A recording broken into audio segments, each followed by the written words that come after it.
¿Está? Muy bien. Good morning, everyone. No worries. So this is a workshop, so it's really shifting also a little bit of the energy of the conference here today. So I want you to take part, to be here as much as you can physically, and also in terms of your energy. So people will be joining us. There is no issue to it. And for this session today, we would like to set a little bit the scene in terms of the Cohort of Champions project, not only of, as Professor Jane Anderson mentioned yesterday, what we are going to discuss, but really how are we going to discuss it. And I believe that's one of the key points also of the project. So really want to involve you all into this. Next slide, please. Gracias. Muy bien. So just to start, and if you can take notes of, because we will come back to this later today, I would like you to answer what does fast track cities represent for you? What do you consider fundamental for your fast track city? And what would you like to take home with you at the end of this session? Again, this session is about being in the process, so we are not looking into having any outcomes by the end of this session.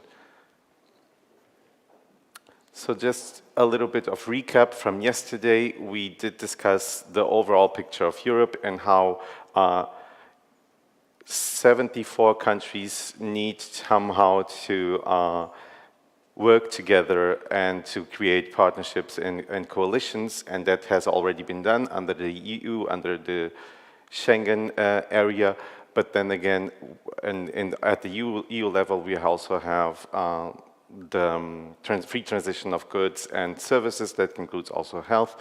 But there are a lot of discrepancies, and HIV is, as part of the health systems, is also under this umbrella. The legal constraints, so we saw, and for the best example for this, I believe, is also Poland, where there are several issues with LGBT rights, but we do have Warsaw as a fast-track city, so there are some legal aspects to it that we need to tackle and to address. And then, of course, the different HIV epidemics. So if we look overall, we see in Eastern and Central Asia a little bit of the epidemic in more highly concentrated among injection drug users. When we go then to the West and Central Europe, it's MSM that accounts for most of the new HIV infections. And then really just, again, recapping what this project is about. So we are looking into having twinning partnerships, and these twinning partnerships are only really, are based on not only on the epidemic profile and what you want to work, and as Professor Jane yesterday also alluded to, like a country with a high incidence of HIV among injection drug users maybe can help a country that has a very low incidence among people injecting drugs to help them eliminate the HIV infection among these key population. Then focus on the areas key for success, and then it's really all about establish a community of learning. So just to give you, again, the overall workflow of the workshop. So we would like to have inputs from the fast-track cities in Europe. So when you feel that your fast-track city has something to deliver on any of the topics that we are going to discuss, please feel free to do so, as we encourage to have as many best practices as possible from the fast-track cities network. And then again, measuring the success, we do talk a lot about the 95, 95, 95, not too much as we saw about stigma and discrimination. Well, we talk about a lot about stigma and discrimination, but we don't actually know how to measure, or we aren't yet there to establish like a baseline assessment of stigma and discrimination.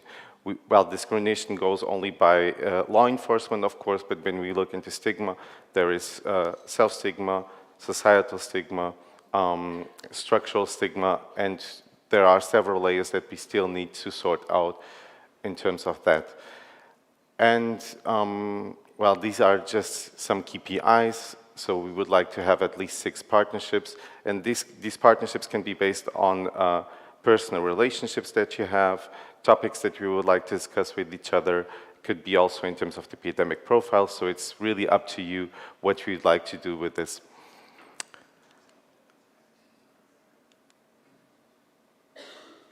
So I would like to start then with a round of presentations. Of course, we are all here in the room, so maybe I can start.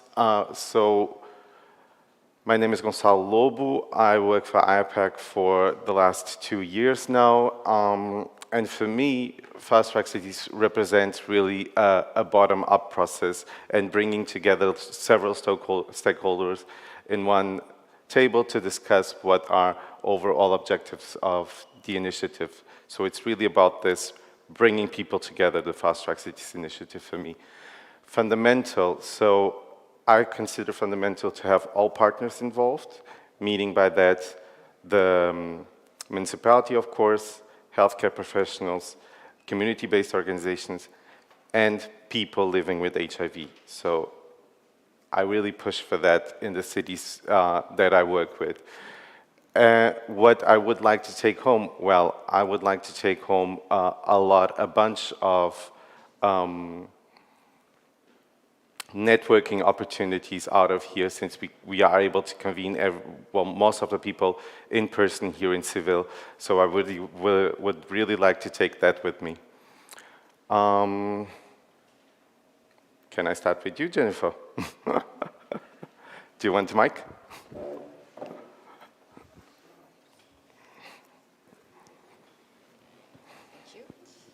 Hello everybody, Jennifer Davy from Vive Healthcare. So we're actually sponsoring the cohort of champions and really excited about this. So the Fast Track City project has been really a highlight. We've been supporting since the beginning, and we really believe in its power of accelerating the UNAIDS goal. And I think the cohort of champions, it's like an acceleration within the acceleration. I really see it as a way to accelerate even further progress for Fast Track City and sharing best practice in this way. So nice to meet you all, and looking forward to see it. Thanks. Hello, we're interlopers. We've crashed your workshop. My name is Colin Batruni. I'm the Director of Health Promotion Policy and Communications at the Thorn Harbour Health in Australia. I guess what Fast Track Cities means to me, it's obviously a collegiate network of peers, but the other thing that I think is really important that is it's a constant reminder to our government and funders back in where we come from, that the 95-95-95 targets are important and that programs need to be maintained. But as you mentioned before, a lot of things hang off the 95-95 targets. So we're not just looking at diagnosis, treatment and undetectable viral load. We're looking at the social reality of where people live. And for me, the interesting tension happens between jurisdictions. So we know that there are a number of very significant social and political differences between jurisdictions, and being able to negotiate those tensions in programs where we have similar aspirations but very, very different kinds of problems in terms of addressing those issues is the fantastically dynamic aspect of this work. Yeah. Great. No. We are individual units here. We are individual persons, not units. I mean, so. Hello, everyone. My name's Carolyn Gillespie. I won't take up too much time because we are the gate crashers for here. But as a city working towards virtual elimination in Australia, we really wanted to be part of the conversation. I'm the Director of Services for our program in Victoria.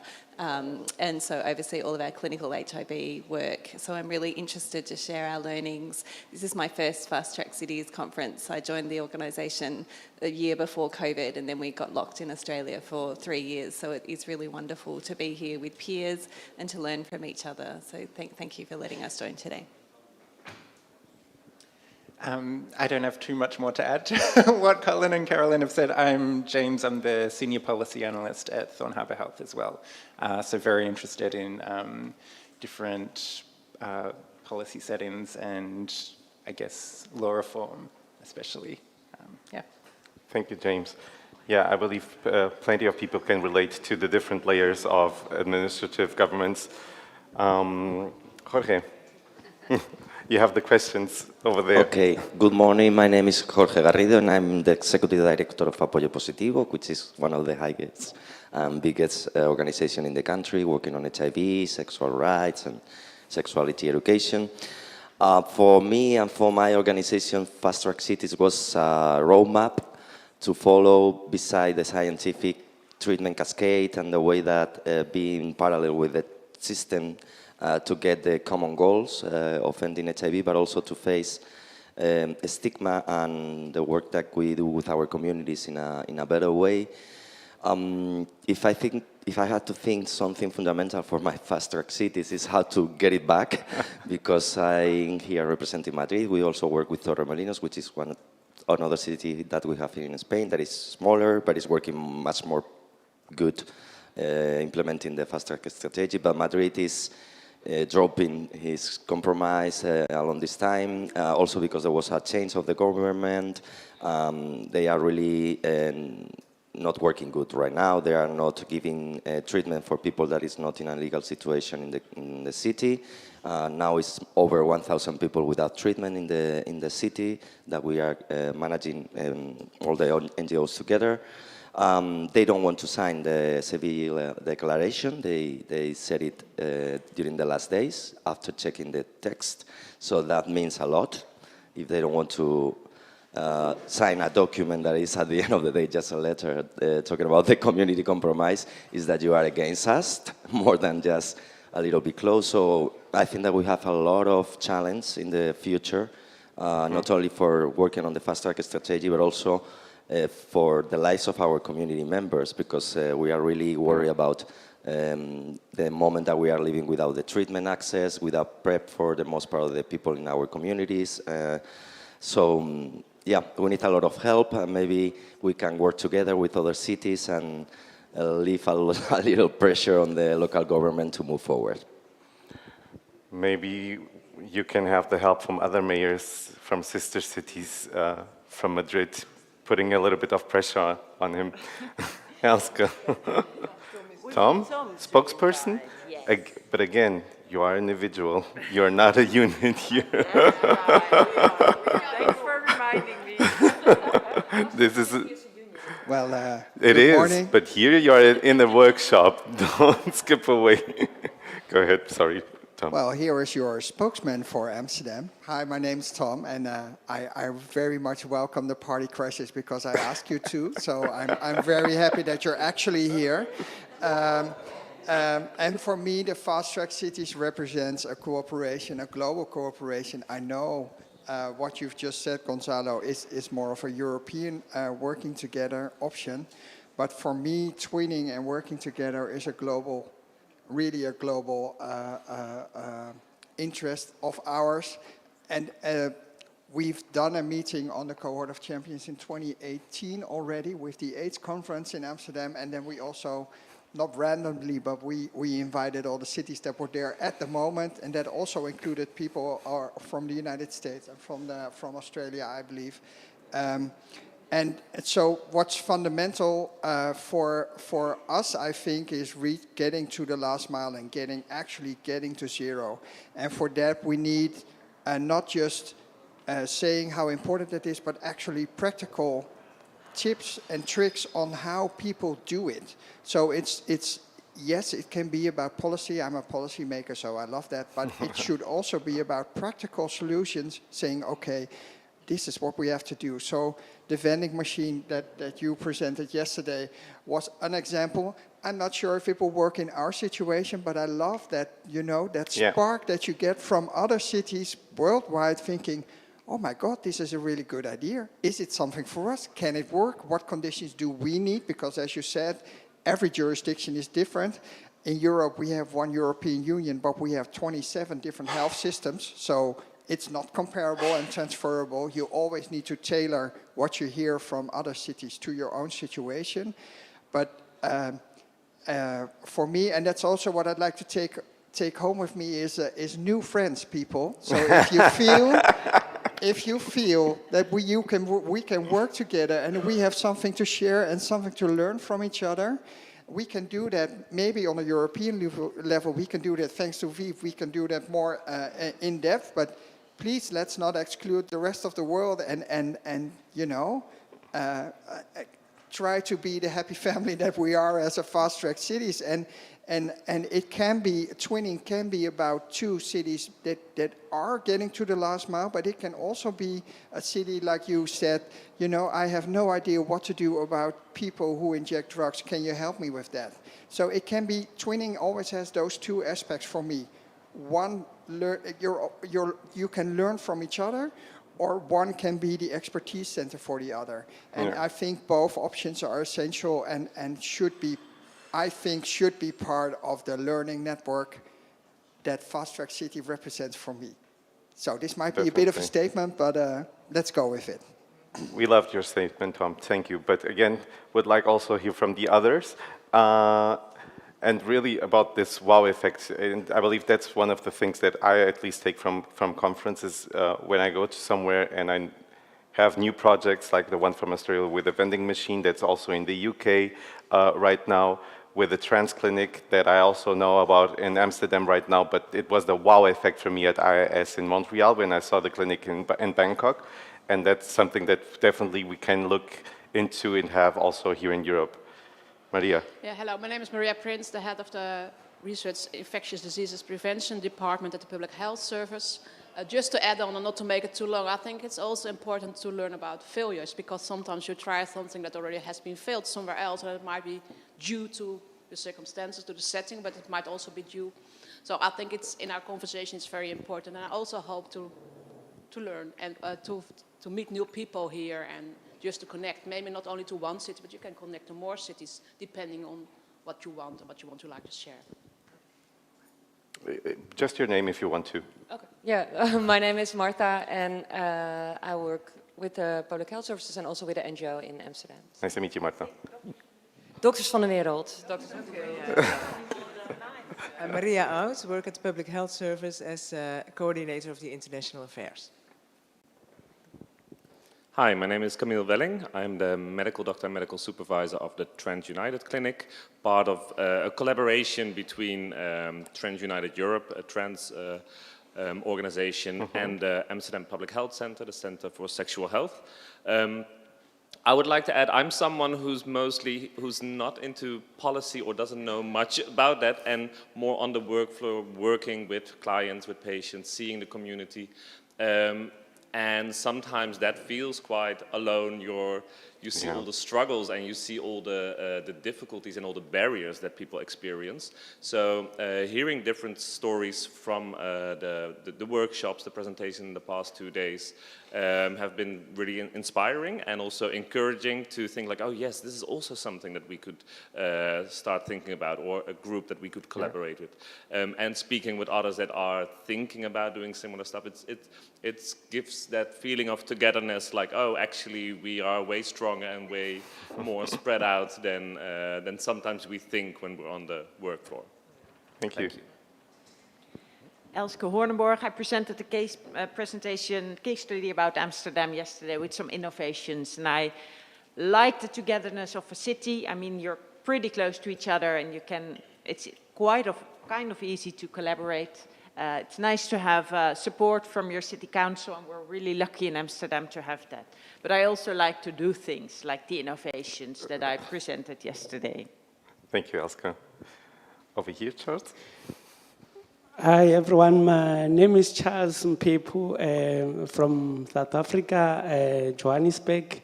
I represent the men's sector at the city of Johannesburg as it's a challenge to reach men in South Africa. But from the community, I'd like to thank the Fast Track City to put the community at the center because everything begins and ends at the community. And then what I consider fundamental for me is to fast track the way the fast track roadmap were put so that in 2030 we need to be on the zero HIV infection. But the challenge at our city in Johannesburg is political instability because today we can wake up with another mayor, later we find another mayor comes in. So everyone, they need to be briefed what's happened. Yeah. And then we don't know how long that mayor will last for any time. And just for context, Charles, how many mayors did you have for the past 1 year? For the past 1 year, it's 6 mayors. 6 mayors. Thank you, Charles. So that's a challenge to me because, but I would like to thank the Fast Track because if they put community at the center, because at the community we are not affected by changing mayors because those ones are the council sittings.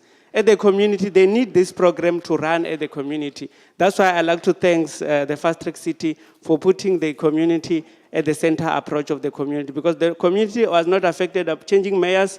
What they need to do is to push for zero infection. And then I would like to take home the lesson learned from this conference. It started because I'm surprised about other countries, they are going down. And then I said, hey, what happened? But I see now the reality is that they were not putting a community at the center approach. But if community at the center, everything will move well. Thank you. Thank you so much for giving context, Charles. Now over to the Portuguese delegation that I'm seeing here. Who wants to start? Hello, good morning everyone. My name is Helena Santos. I am the City Councillor of Lisbon. I'm a social worker and I work since the beginning on the Fast Track Cities.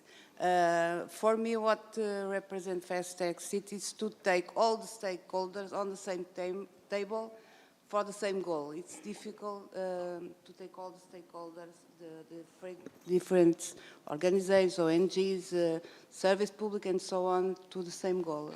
For me, it's the first challenge. And what I would like to take home, to see the best practice that we could implement in Lisbon, but I have the feeling that there are different realities and sometimes it's difficult to transport the different expressions to each country. So I will pass to Filipa. That works for me. With me. So I'm come from the community. I work for GAT. And add to what Helena said, I think Fast Track Cities also it's important, at least in our country. It's to put also on the table, the political part is quite important to put more involvement and put all the partners together. It's a kind of the challenge that we are facing more, and of course also the experience with the other Fast Track Cities, trying to share experience and try to see, even in our country, we have 11 Fast Track Cities. I think it's quite important to add other cities and communicate more with each other because we face similar issues, and above all put the political will more involved with the response that we need in our targets. Good. Can at least the rest of the table present? Hi, my name is Anna. I'm also from Lisbon City Council. I work with Helena, although in a different team. I work with equality and I have LGBTIQ community under my team, sorry. And we have municipal plans and we cross-work with the health team. So, and sharing experience and learning other experiences is the most important thing for me. Thank you. Thank you. Hi, I'm Maria. I'm from the Institute of Public Health of University of Porto, and I work with the Fast Track Cities initiative of Porto, and we are more the scientific part of this initiative in Porto, and I'm taking a lot of ideas with me to share with my colleagues. Thank you a lot for everyone that's been sharing your work. Thank you, Maria. Hi, my name is Maria Luisa, and I work in GAT in Moraria, a service that is a harm reduction center for people who use drugs, and I'm a harm reduction mediator with the community, and I'm very happy to be here because it's a whole complete different level and a different perspective over our work. So it's in a more political perspective, and my daily basis is working directly with people. So I'm happy to be here. Hi, morning everyone. I'm Juliana. I'm a social worker, the same NGO, Gatti Moraria. And it's basically a harm reduction center. We work with people who live on the streets, who experienced homelessness too. And basically it's that. I'm so grateful to be here too, because we are having a lot of experience to be like sharing like every time, and that's it. Thank you for. Hi everyone, my name is Patricia. I'm working in the Gatti Moraria too.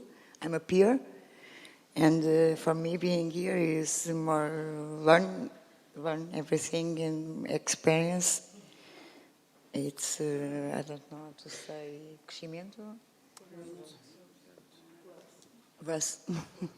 Rough, yes. Sorry. So I'm glad to be here. Thank you, Patricia. Nice to have you. Good morning. My name is Stefan. I've been living with HIV for 22 years. I'm also coordinator of the European platform that belongs to Coalition Plus and is hosted by my organization, EDS, and GAT is part of the European platform. For me, Fast Track City is about innovation. I remember last year in Lisbon, we had the video of the mayor of Sao Paulo, and he talked about PrEP and the way they tackled the HIV by promoting PrEP, and it was just very inspiring. Fast Track City represents, for me, a great opportunity as well to work transversally with different cities. In my platform, I've got Lisbon, Kiev, Geneva, Brussels, Bucharest, Paris, but also in France, we've got Nantes, Bordeaux, Lyon, Marseille, and so on. So there are like great opportunities, and we work with Bertrand Audouin on themes that we wanted to promote across the cities, and we decided we're going to go for PrEP and chemsex. We haven't had the time yet to work on it, but we want to do it. Being French, I have to complain. It's an NDA. It's natural to you. What I consider, I haven't heard the past 3 days the voice of community-based organizations. I think I haven't heard enough. Great presentation and so on, but I think we need to make a link, and that would be my target, between organizations and NGOs. I think NGOs are not represented enough, and I would like it to be more the case in the future. And what I want to take home is a better understanding of how it works. So when I go back, I can talk to all the NGOs I work with, and so we can create a link between us all. Thank you. Thank you. Thank you so much. Thank you. My name is Elodie. Elodie Aina. I'm the director of AIDS Free Paris. So what does FTC represent for me? It's an access to other situations, to other data, other way of working that can be inspirational for us, that can feed our imagination, that can support us, that can open us to other way of working. And what do I consider fundamental for Fast Track City? For my Fast Track City, it's a spirit, it's a way to work together. So to put together around the table the different communities, especially in Paris we have migrants from sub-Saharan Africa, sex workers, LGBTQI community and people living with HIV. So those communities, to put a bridge with the research, epidemiologists, sociologists, the institutions like municipalities, ministries, and the health services. And together, it's a way to identify the needs, to find a solution, to imagine an experimentation, and then if it works, to think about the way we can make it national or make it permanent. Okay, so this is what I consider fundamental for Fast Track City. And what will I like to take home with me at the end of this session? I don't know, new opportunities to work together. Thank you. Thank you, Elodie. And this is really this is the overall objective. We have the network already created in cities. So you are all working together from different departments, from different organizations. Then the other layer on top of it is, of course, the national one. So how to link the different fast track cities that we have in countries together so they can push the initiative on the country, on the national level. And then an additional layer that we are doing right now is the European level. So how can we all connect us more closely together all? And then maybe from here we take it to Africa, to Australia, and we will all connect the fast track cities more closely. Next one, please. Hi, I'm Elian. I'm working with Elodie at Paris AIDS3, and I fully agree with her, so welcome, and it's a pleasure to hear from your experiences. Thanks. Thank you. I'm Mathieu, and I'm working in AIDS3 Paris too. And as Elodie says, we are really interested in all other, especially European experiences. Yesterday we heard a virtual PrEP experience. It's really interesting for us. So we're going to come back with a lot of ideas. We heard to a text message to GPs to implement more testing programs. So a lot of ideas to implement in Paris. Good. I'm Charisse Pellegrini. I'm not from the French contingent.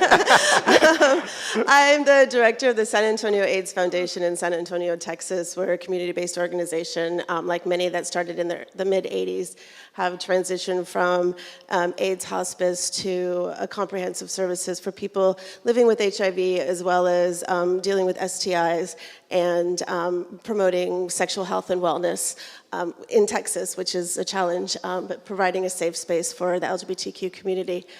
What does Fast Track Cities represent to me? I'm actually here to learn. We've been a Fast Track City for a few years, and about 4 or 5 years ago, San Antonio was defined as a hotspot of a new cluster of infections.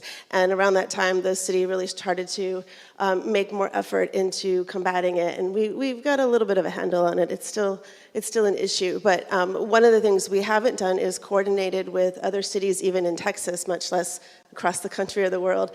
So I think being here is very important because I want to learn from all of you how you all work together in your European system and what I can bring back to my community. And I've been texting my staff and my colleagues and my mayor all week. I have to wait till about 3 p.m. to do it as I get all these ideas and I keep notes from during the day. So I'm grateful to all of you for what you're helping me to bring back to the U.S. And I realize we have a very different policy system, but we're working very hard to work around that to be more effective in our community.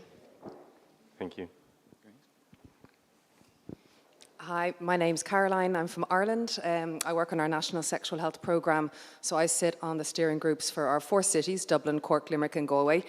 And I think what's kind of fundamental for us is that collaboration within a city, all the different stakeholders collaborating, but as well as the collaboration between our 4 cities, but also between other cities that we're engaging with. And it's great to meet others from so many other cities these few days. What I would like to take home is that kind of inspiration and ideas from others, the great work that's going on, and you know, ideas that we can kind of apply to what we're doing in Ireland. So, hi all, I'm Martin Davern. I'm Director of the Sexual Health Centre, which is based in Cork in the south of Ireland.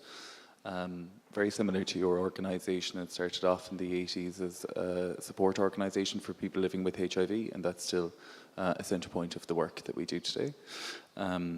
What I think for us, the collaborative process between the statutory sector, the non-governmental organisations and peers has been fundamental to the work that we're kind of doing with Fast Track Cities, and really what I'm here today is to learn from everybody else in your experiences of what's worked well for you and some lessons that we can learn moving forward.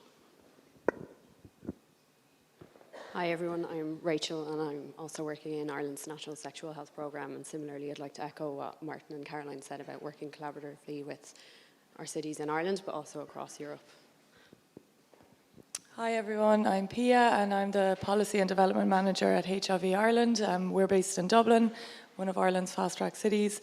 What Fast Track Cities represents to me, I think lots of different things. I don't think you can boil it down to one.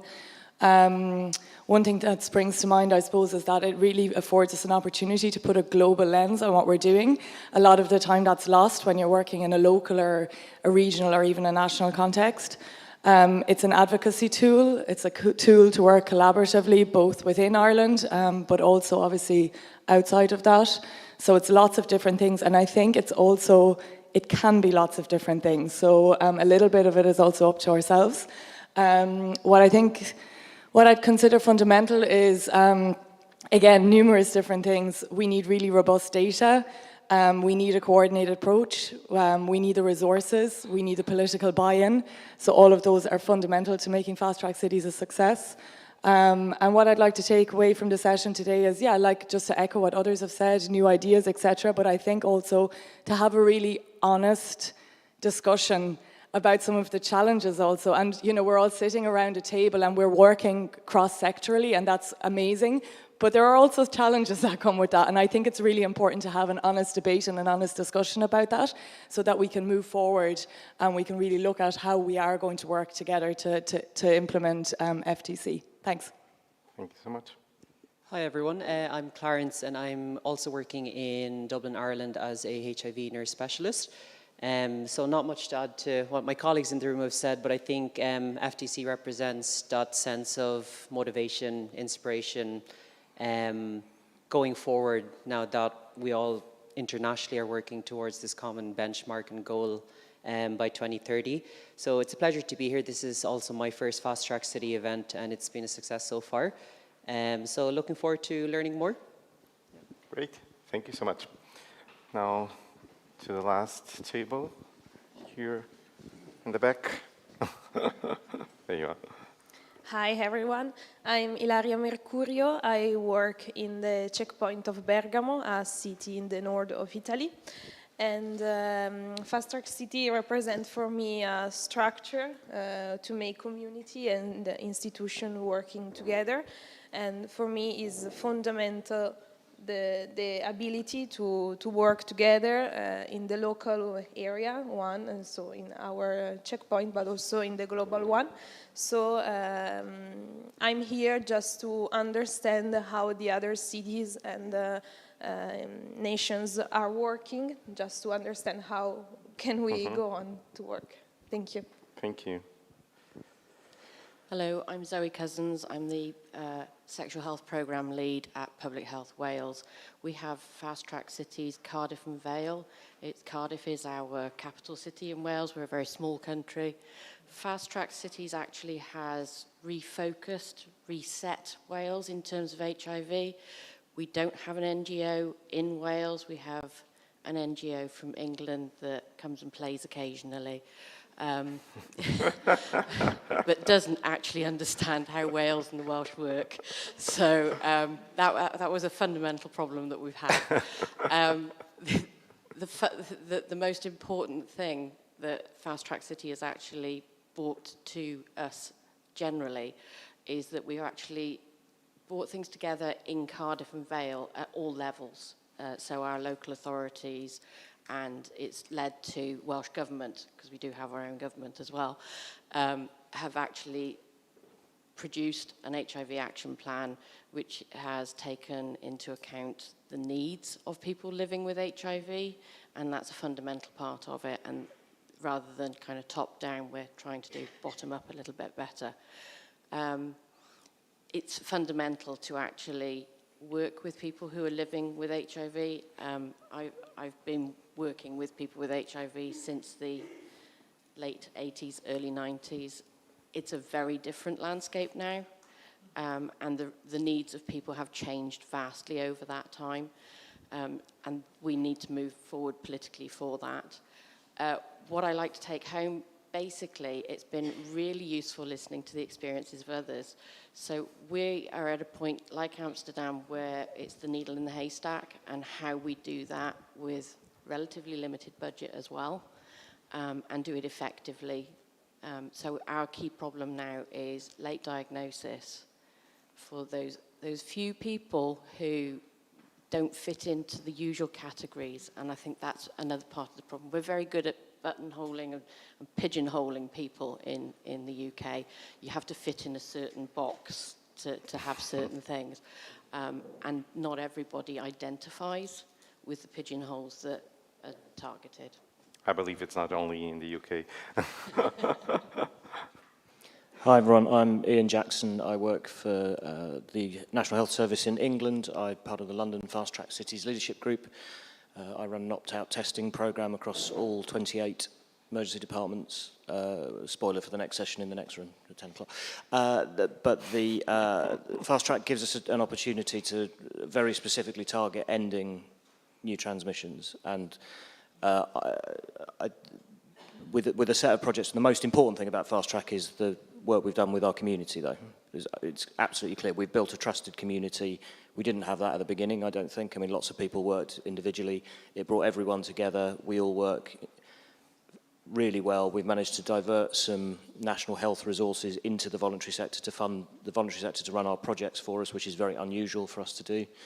And the thing I'd like to get out at the end of the session is I would like to have a friendly competition with Amsterdam to see who can eliminate first. Ooh. Game is on. So I don't know if we have anyone online. Yes, so Professor Jane Anderson is also with us. Yeah, good morning. Sorry, I've had to come back to London and I'm here listening in. It's fantastic. There's so many people. I'm really excited to see how this morning goes, and just listening to the energy, it sounds great. So apologies for not being with you, but I'm there in the spirit and I'm listening in. My internet connection's a bit dodgy, so I'm going to turn my camera off and do lots of listening. Thank you for all that you're doing. Thank you, Professor Jane Anderson. So let's steer the pot a little bit. So a lot of you spoke about how important working collaborative is, and how you cherish and value so much that the Fast Track Cities initiative has brought that to your city. So if we could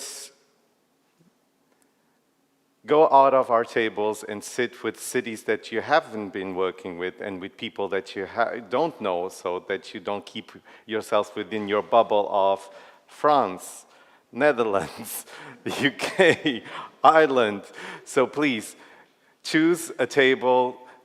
We are going to work in groups, so try to find cities that you want to work with, people that you, out of their presentation, think this could be a person that I really want to learn or hear more from.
Can I steal a person from Amsterdam to this table, please?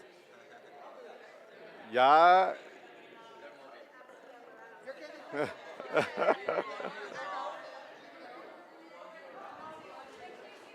Can I have one person from Ireland at that table, please? And I believe there I have one. I don't have one here, I believe. Do I? Oh, yeah. Is there someone from Ireland? No. Good. And the last one? The last table? Caroline. Okay, Caroline is already there. Okay. So, all set. Can, dos. El micro, no?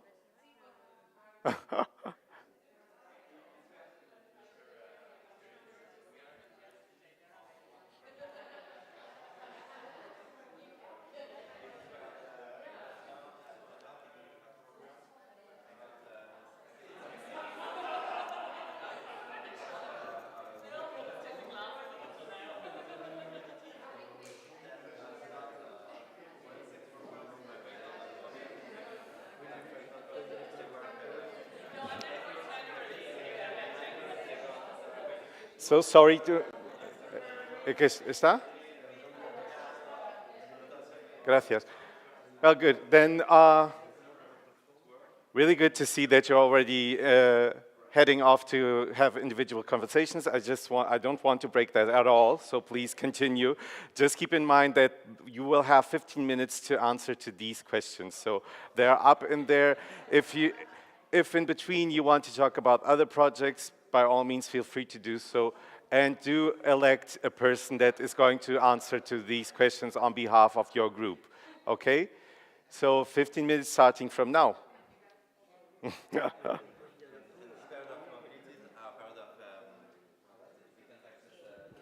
¿Qué se pasa? ¿Qué me estás?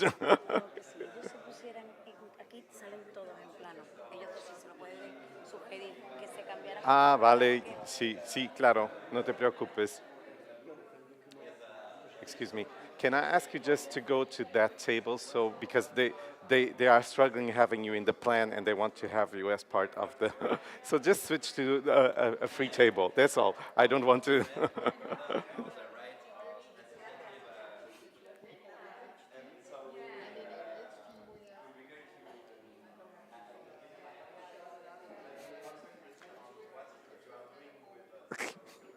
Isso é um tique nervoso.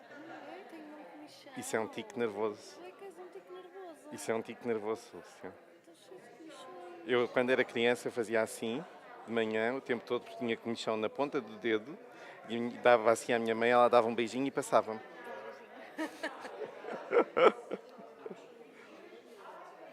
Não está a correr muito mal. Não está a correr. É, e eles estão a gostar disto. As portuguesas é coitadinhas, as da Câmara. Ah, coitadinhas. Está aqui. Mas tu tens jeito para tocar.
O Fernando ligou-me.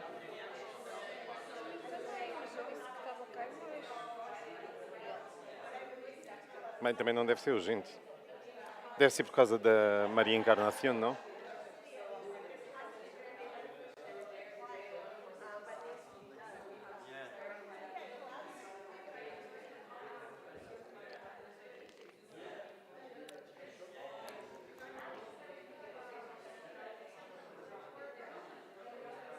Perdón. Tech.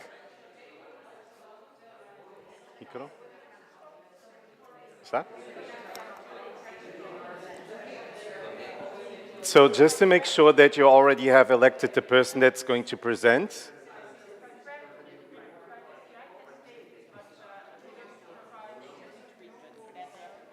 Is it community work? No, it's led by Public Health Service of Amsterdam together with an NGO. Okay. Yeah, Okay. it's not community led. Okay. But we do have like community boards. Yeah. Okay. We have community-run sex worker boards in Australia, so in Victoria, the state, it's a sex worker run for sex worker community control, and say the national sex worker organisation is run by sex workers for sex workers. Okay. In partnership with NGOs like us, and in partnership with government. Okay. So what's the role of the sex work community and what's the role of the NGO then? Yeah, so our work really is very much the clinical services delivery of our healthcare.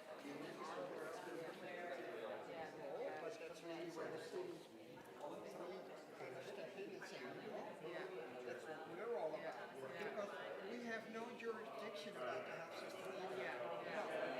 So maybe just a thought, Where's the email? How they can We try to invite them to this conference even so they can see the collaboration and the engagement processes.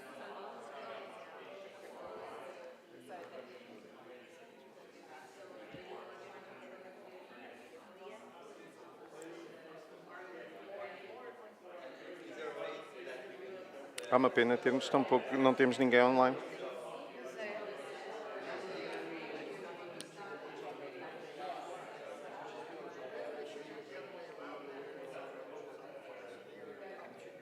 Eu não percebo porque é que eles ontem, se eles tivessem feito como nós, se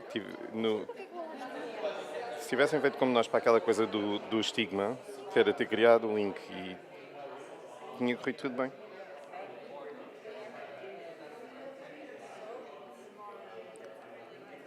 Mas pronto, olha.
5 minutes, okay? Elect. I know, I know. Yeah, we always run out of time. So elect one person to present on behalf of the group and try to come to some structure.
Sorry to interrupt. 5 minutes. Elect one person to speak on behalf of the group. Uh, Sorry. Sorry to interrupt. So 5 minutes, elect a person to present. There is never enough time to discuss everything. No, no, this should be democratic, so don't go on pointing at people like divert mechanisms and look at the questions if possible.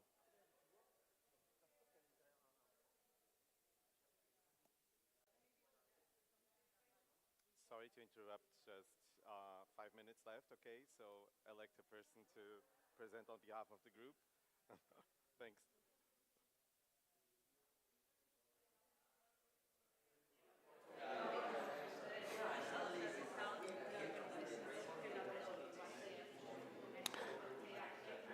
É engraçado é como é que às vezes é mesmo.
Gracias.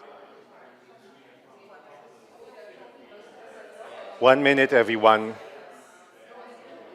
Please start wrapping up.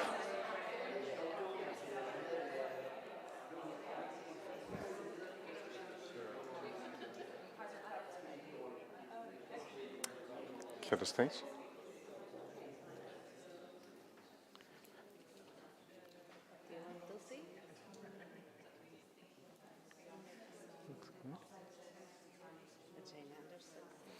Okay, so time is up. Is there any, have you all elected your presenter? So can we start, who wants to volunteer? Otherwise I have to do the hard work of... Alan, you want to go first? Go ahead, the floor is yours. I want to put you on the spot here.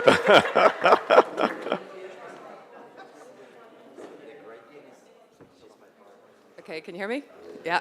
I don't like the spotlight though. Hi, so yeah, we had, our group was a mixture of Ireland, Dublin, Ireland, or all of our 4 cities, not just Dublin, Madrid, Amsterdam, and Lisbon. And everybody's situation is a little bit different, but I think there's some similarities across the board. Collaboration, Madrid, for example, really fantastic collaboration at the community level. So all of the stakeholders really working together, doing amazing things. But similar to us, some collaboration issues more at the political kind of level. Us in Ireland, it's a little bit different. We had very high-level political commitment when we signed the initiative. But I think one of our challenges is maybe some kind of city authorities engaging a little bit more in relation to the initiative. But again, we're only starting in Ireland. We're doing a survey at the moment, a scoping study, and we haven't really started activities. I think we hope when we start more activities, we can engage the city authorities better. In Madrid, for example, the political situation is the reason they don't have universal access to antiretroviral treatment. If you don't have social security card or something, if you're not legal, then you can't access treatment and issues like that. So it's the political side, and there's some good local government engagement, but it's kind of the higher level political engagement is a challenge there. Amsterdam was in a great position where they had this H team prior already there. They already had a really good established network of interesting people, which was a great foundation then for their Fast Track Cities initiative. We discussed other things like access to treatment in general, access to PrEP. Everybody's struggling with access to PrEP. So yeah, we started discussing other issues, not just collaboration. Were you able to discuss what working collaborative means for you? Because we have so many structures or government systems across Europe. Like in some cases we have, it's led by the municipality. In others, it's led by communities and NGOs, CBOs. Some of them don't have even a steering committee, so to speak. So was that discussed or? Yeah, well, I think, most people have some kind of a steering committee, but again, it's varied levels, of who participates, I think. So, but I think, the importance of that being as comprehensive as possible, I think, And then people were giving advice to each other on how to improve the collaboration, trying to invite, the city authorities maybe to, to this kind of workshop, or us even having, for us in Ireland, having a workshop with all of our 4 cities, trying to engage, government better, or, things like that. So, or I think Amsterdam were offering to come to Ireland and and help. So we'll accept that offer. But, so. Thank you, Ellen.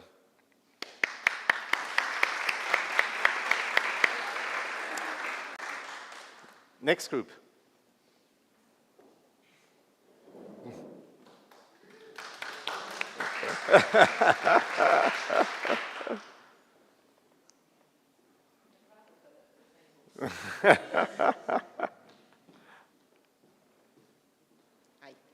So we had a little bit closer to the mic, please. We had a very thorough conversation. It's actually we could have done with a bit more time because it's really good to be able to sit and talk and share what you're doing. I know. So we collaborated beautifully. Our discussion was centered around actually if you work collaboratively, you're working with rather than doing to. And we tend to do too rather too much. We then moved down to your second question and started discussing about the fact that, yes, we work collaboratively with an enormous number of partners on most projects, and then hit the network question. So went back to the first question. So then we had a discussion about network versus collaboration. And essentially came to, thanks to Ireland, the decision that when you work as a collaborative, you tend to have, each partner has their own mission pre-stated, whereas when you work as a network, it's a single mission that you work together to actually define and put forward. So there is a distinct difference between the two. And then the main barriers we have for working collaboratively, that led to a discussion about actually, are we really engaging the people that we should be engaging? So we have representation from peer groups, but whether or not the representation is actually a true representation of the community that we want to be talking with and working collaboratively with as a network, is the key question there. So it's, are you really hearing the true voice of the full community, or are you hearing a very specific segment of that community when you're undertaking this work? So that didn't answer anything really, but it just highlights all of the issues that we're all facing. Want to add anything, guys? Thank you so much. Beautifully put, and yes, highlighting the difference of working collaborative and working as a network. Can we go to this group, please? Elske.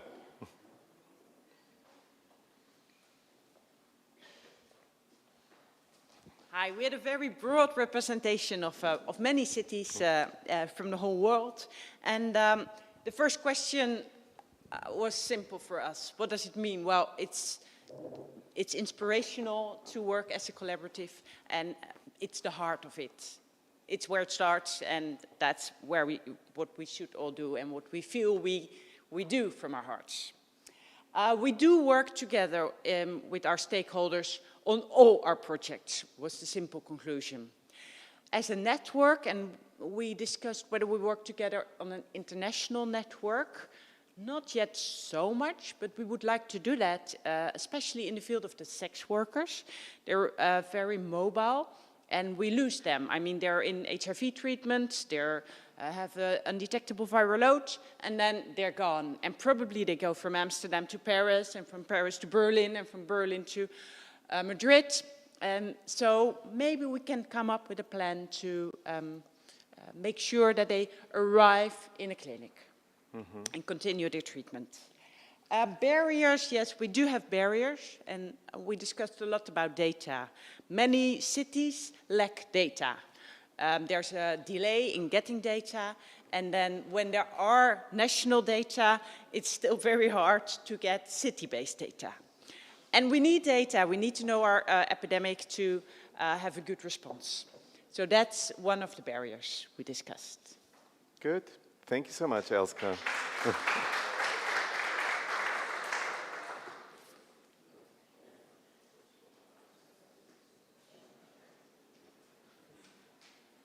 We had a lovely group as well with people from Amsterdam, Johannesburg, Paris, Ireland, Australia, and Lisbon. So lovely. We were very happy. And we actually said that everything starts with collaboration. I think it's been said many times already, but really working from a collaboration is the only way forward. That was the one thing we all said at our table. And what it exactly means to us, it was really working grassroots up. So it's not a collaboration of, oh, we're just putting a lot of organizations together and then there's this one representation of community, for instance, but really grassroots level up collaboration, and also integrating this in a system. So it's not just a once-off, but it's really integration within a system. And that's also immediately one of the barriers we came to, because really doing this on a sustainable way is difficult, and sometimes it's also a matter of legal system, right? If you have to work with trust, if you have to work in collaboration, then the legal system has to be adapted to that. And if that's not the case, then all the other things are actually difficult to stem from that. So one of the things that we spoke about was trust. Like, can I go to, for instance, a medical doctor? Can I go explain about sex work or drug use or whatever? And I have to look at my notes. Community, of course. We said, like, community is really the core of it. And actually in Amsterdam we had a project with the NGO that I work for, Doctors of the World. I have a few fact sheets there for the people who want to know more about it. Advertising, and, nice. Yeah, it was really together with the community, and in order to do that, it takes time, and it also takes sharing resources. That was also one of the things that my colleagues from Johannesburg said, like one person or one group might have access to the money, the other group might have access to community, and you really have to share this in order to be effective in collaboration. And the other two questions, the projects, how many projects we actually did, we didn't get to that. There was too little time. Okay, so we needed well more noted, time, yes. and we really enjoyed sitting together in a working group like this. That was actually You what will we sit said. further together, so Yes, just I wanted mean, to go. But thank you so much for sharing. So it's really about that nuance, because most of us really work collaborative as a network, but sometimes it's only on the referral basis. Like, I need to refer someone to the social services, then I do it. I need someone to go to the hospital to a specific appointment or consultation, then I do it. But sometimes we don't even know the person that's on the other end of the phone line or the other end of the screen.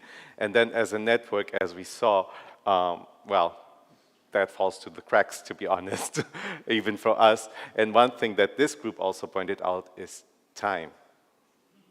We simply don't have time for it because we are so absorbed with our own workload, with all the things that we have to deliver upon, that we simply don't have time to look right next to us, as you are doing now in your table, to see what other cities are doing, what other partners are doing, and how we can create synergy. So kudos to you to bring that up also.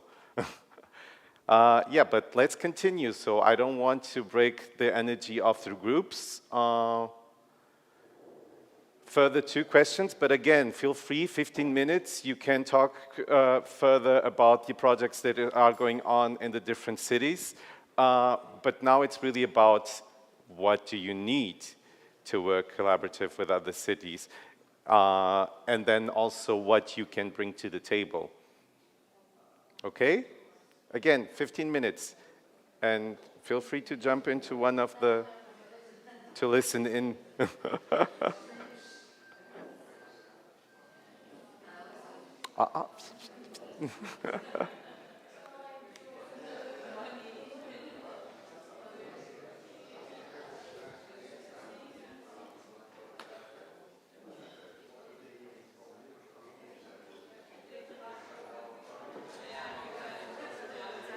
Elodie? I have a meeting at 10:30. Okay. Can, do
5 minutes. 5 minutes.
Time is up, everyone.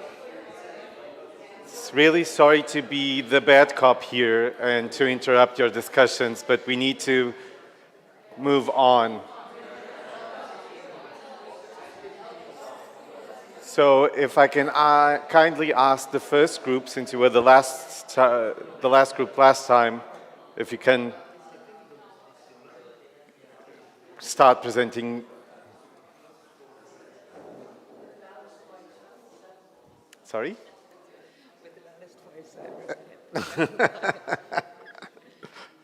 I think they're still busy, but no.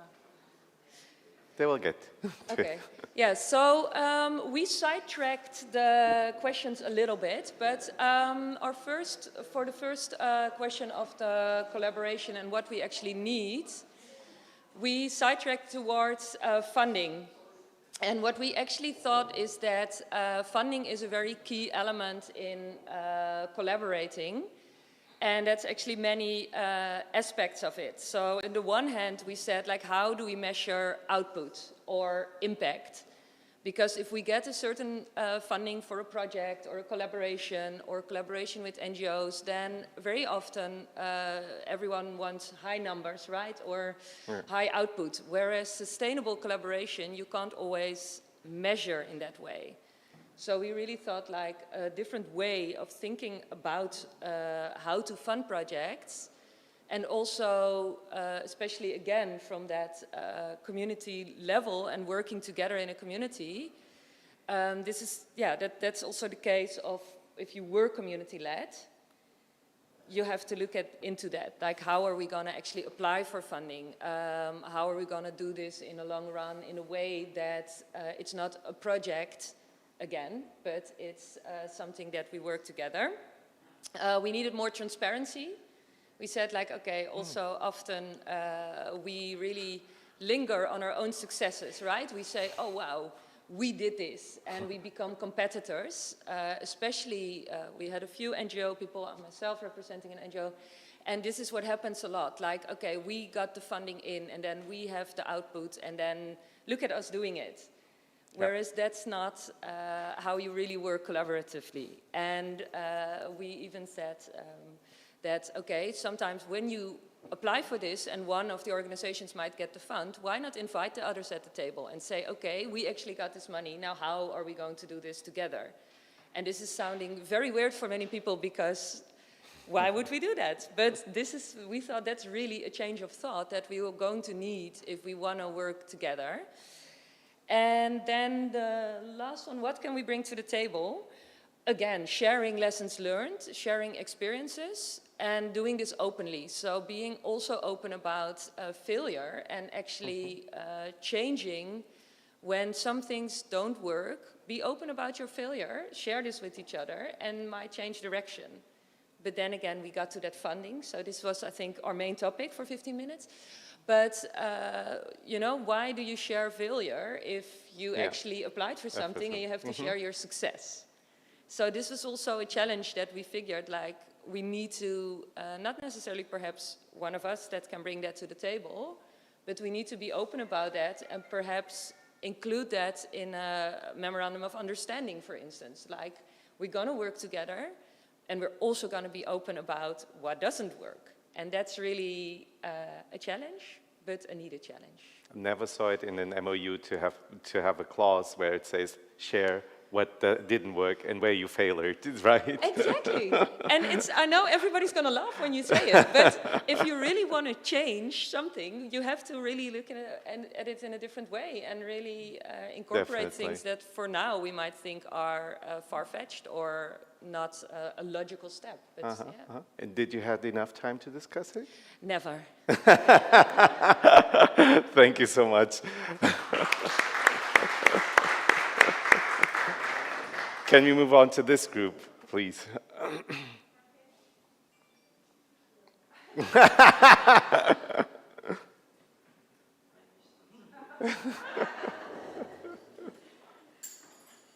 Oui? We also talked about funding. In Amsterdam, we did start with the H team with a little bit of funding, and it did help for commitment so every person was sitting on the table all the time because we were working together with some support.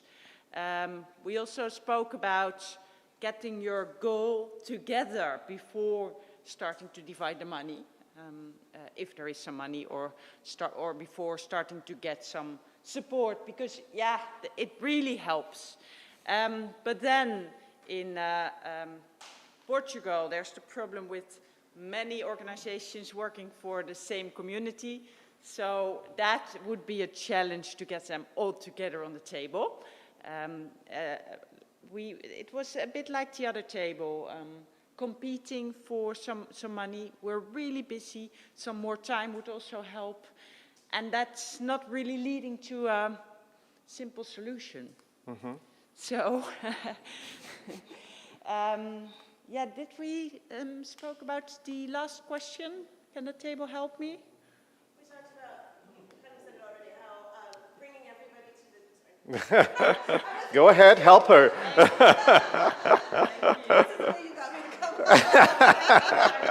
No, I think, but you already mentioned it a little bit. It was getting everybody to the table first and finding a way to limit the ego in the room so that we can all work equally or equitably before money gets allocated.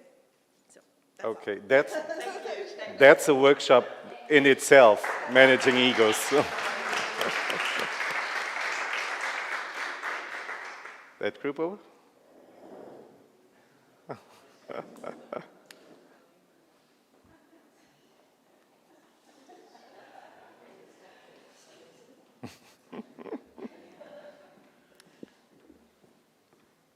Did try to you have a re-election, but it didn't work. Okay, so in terms of what we need from our organisations, what we've all said is that for the majority of the fast track in various countries, cities, it's mostly people's enthusiasm and volunteering that actually it's on top of everything else that you do during your working day. This is an extra. So that is in and of itself an issue. Mm-hmm. But also the fundamental requirement is, besides funding and ongoing funding, is having political sign-up and a sustained political sign-up. Because you have, in order to move things forward, you're not going to change anything unless you've got a political system that actually backs it. So that was the main requirements. In terms of what we bring to it, persistence and resilience. So for all of the people who are involved with Fast Track Cities, they bring knowledge, they bring skills, they bring experience, but mostly it is keep going, chipping away gradually to whatever system is in place, filling in the grant applications for the funding, and that's the key things that drive things forward. Okay. Thank you. And lastly, we changed presentation. Dynamic. You have to give yourself some compliments, right? So we changed. So actually we started collaboration because the first 10 minutes we just started throwing around, these are my problems and what do you have? What kind of solution do you have? So we put it to practice first, and then somebody at the table fortunately said, you know, we have to answer those questions as well. So thank you for that. And we also did not talk at all about money. I also would like to say that because all the groups apparently talked about money, and we just talked about, you know, let's get it on or something. About yeah, so that might be our bad, you know. Don't get me wrong. I'm not saying we did a good thing. We did something different. So yeah, what you need in your organization to work more collaborative. We more talked in examples about, you know, how can you do it in this concrete example and how can you do it in that concrete example. And I actually believe and also what you can bring to the table is actually your own experience within the situation, but also talking about systems. We even started thinking about lobbying the EU to grant universal rights for people to get HIV treatment regardless of your legal status. So that was our level of ambition at the table, thinking, you know, we should move this forward on another level to get past those barriers that you have on a system level. So we were quite ambitious, which I think you also need in working together. Definitely. You need to set the bar really high, and then, you know, see where you get, but don't start too small, because then you'll be nitty-gritty on the smaller. And you'll get to the ground level. I mean, don't get me wrong. We were already thinking very practically. Okay, so Spain is leading the EU the next year, and they might be thinking about HIV. So we did get to the practical level. But and what you can bring to the table, well, that's basically yourself, your own situation, your own enthusiasm and passion, and think about, you know, how can I help the other one out? So basically, we really believe we need more of these kind of sessions. You know, more time at the table with each other, exchanging experiences, and actually, you know, soaking up what others are doing and thinking, oh, well, how can I apply this? And yes, that really also includes where you failed miserably, where you kind of like think, oh God, this was just, oh, pardon my language, that was, oh gosh.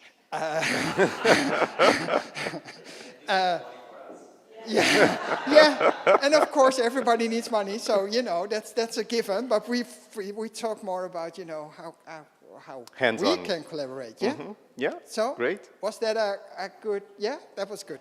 Okay.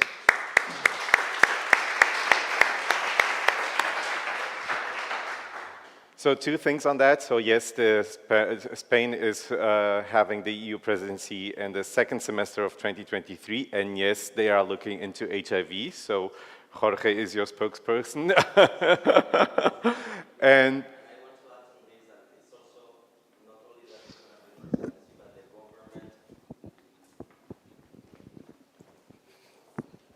ideally, and in the planning, the government is going to move like a European agreement on HIV stigma. So I think it's one line that we need to stack all together, because it's going to be something useful for any country around Europe. But also, in Madrid is going to happen the HIV conference during November. That is going to be around stigma too.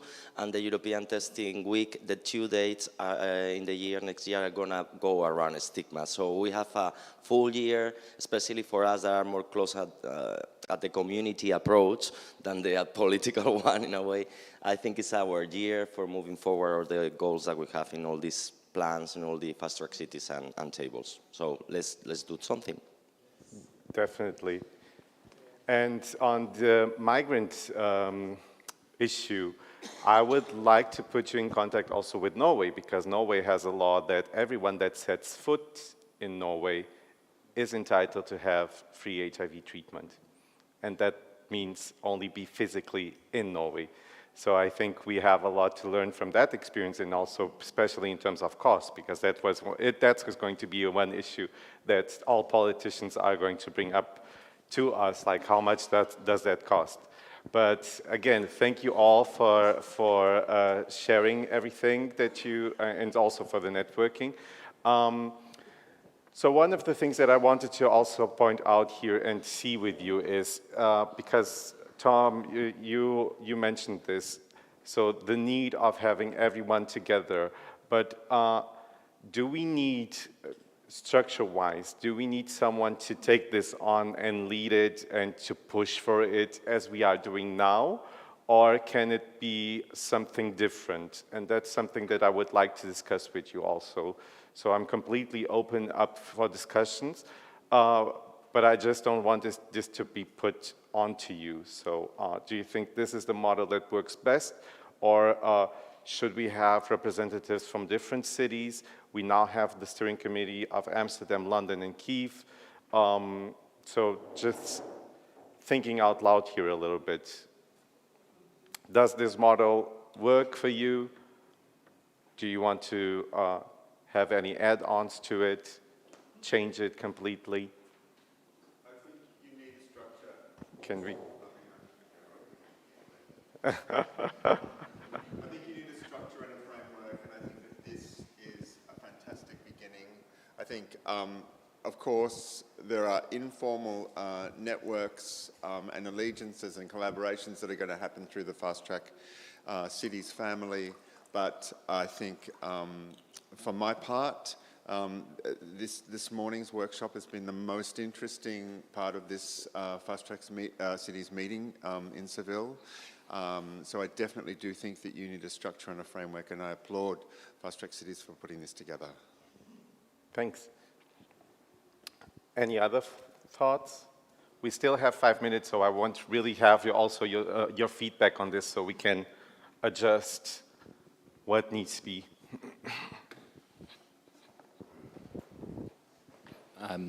Just to echo that, I actually have really enjoyed this morning, and it's been great to get to know other people from the conference and hear from other cities.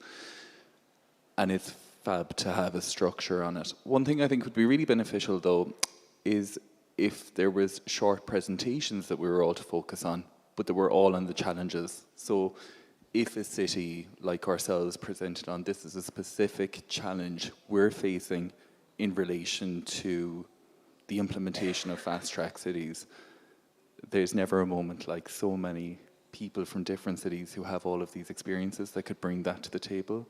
And I know for a new city to the fast-track cities network, that would be really beneficial. So it's just a thought. Well noted. Thank you. Anyone else? Tom.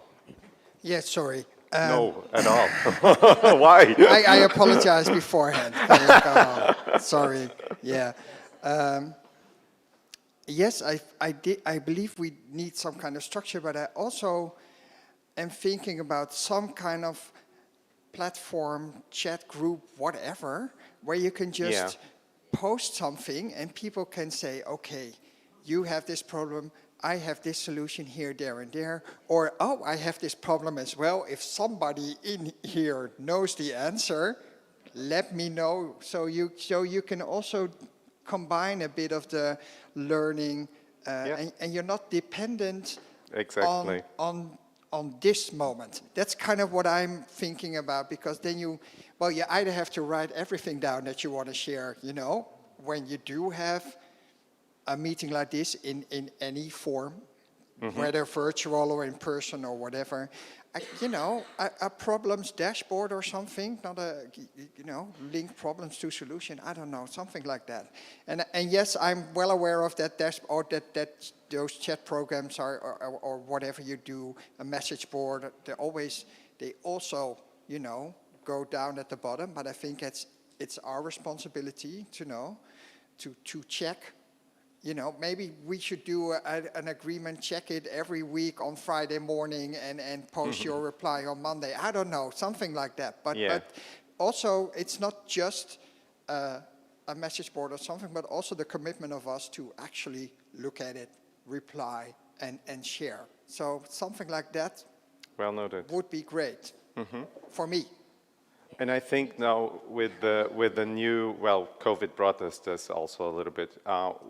For example, we have, in some countries, we have teams, and we create groups on teams so cities can share with each other. So that's something that maybe we can also come to an agreement at the European level.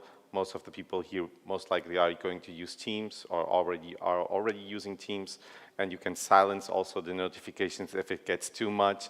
So if you have time, then you can go and have a look. So it's, but thank you for this, Tom. Anyone else? Ellen? I mean, one of the issues for us is time. Everyone has a full-time job, and Fast Track Cities is just another part of another, initiative. There's something, and I mean, one thing we've been discussing over the last few days is when we are doing our implementation plans and we're looking for funding for the different cities, is the idea of a coordinator, of a focal person, and we've had lots of discussions with other UK colleagues as well, and where maybe kind of one NGO is managing the National Fast Track Cities Initiative, and they're going, I can't do this anymore. It's too much work. Like, it actually is a full-time job nearly. I think one of my colleagues said yesterday, Pia over there, it's what you get out of it, what you put into it.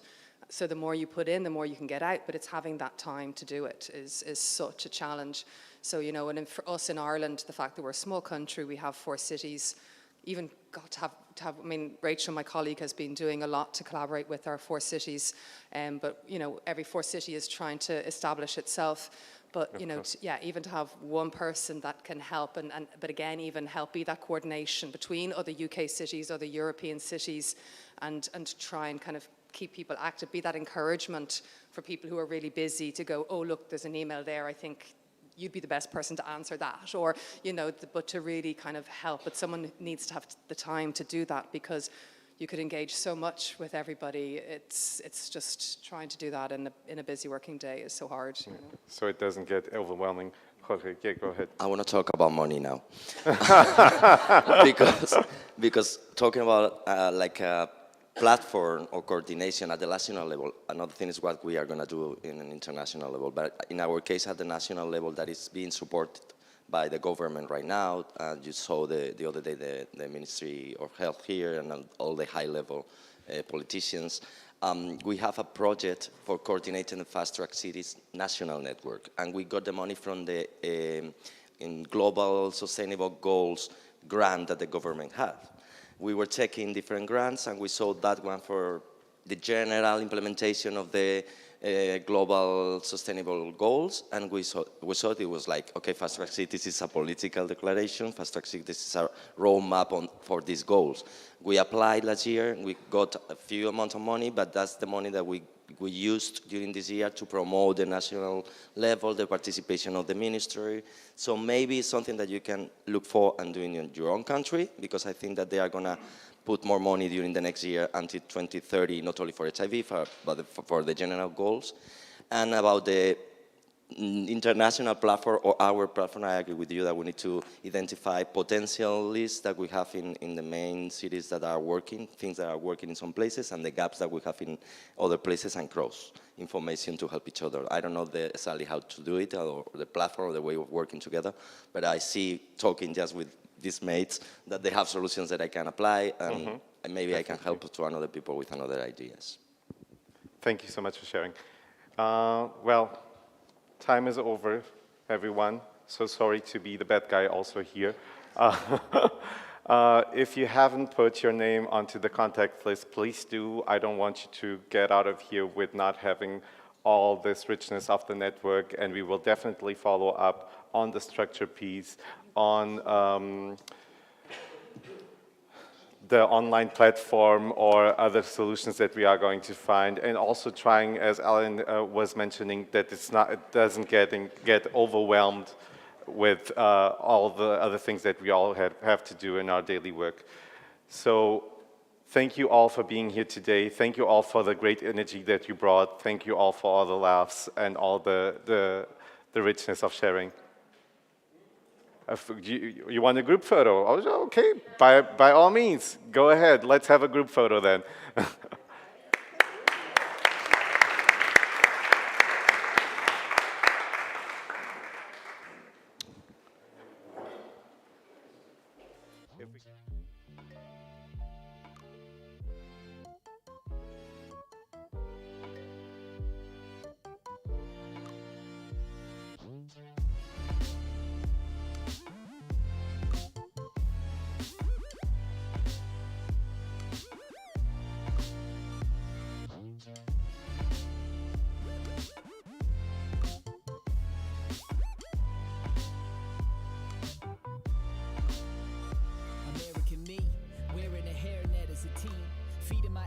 To be seen, embarrassed to care, how was scared, unaware of my dreams, just an heir to what my parents had seen, how unfair it all seems, collar to throat was the barrio joke, had 3 flowers a comb and some dollar store lokes, iron and rags, keep your eye on the sack, a disguise for those admired but never fired a mag, I grew tired of that, I grew eyes on my back, they drew iron when I drew rhymes, now who's firing back, told myself keep your mind on them raps, knowing damn well this shit's chest, Denzel in distress, is for the damsel, lying on track, 719, my spring's training days, clever with rhymes, I ain't explaining a thing, though I ain't claiming the bang, I say the criminal slang, I speak better with signs and subliminal hymnals, lines look minimal until I paint a king, be a Rodney, a man who can make the claim, when it's minds like Stevens who create the game, be a Tut, Louis, a Modest, the mistakes of James, these times got me relying on the king of kings, cause ain't a hand that can change a thing, can you blame the ring, or paint a man with some angel wings, so keep it moving, my style's deep, see me confusing me in 20 in a league of our own,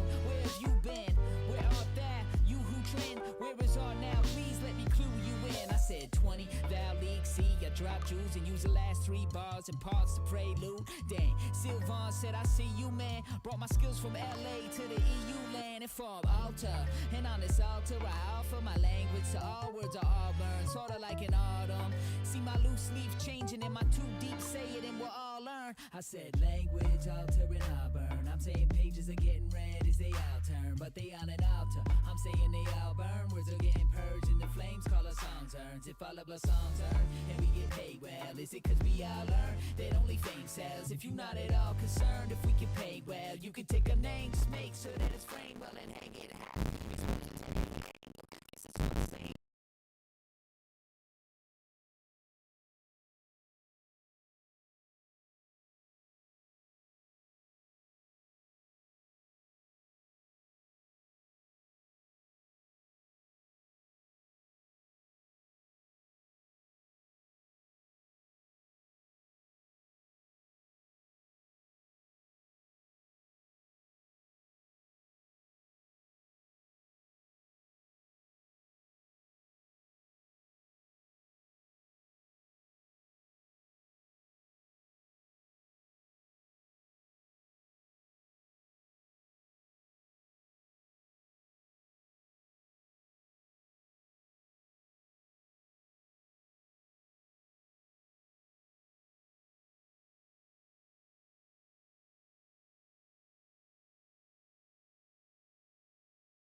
Bye.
Good morning, everyone.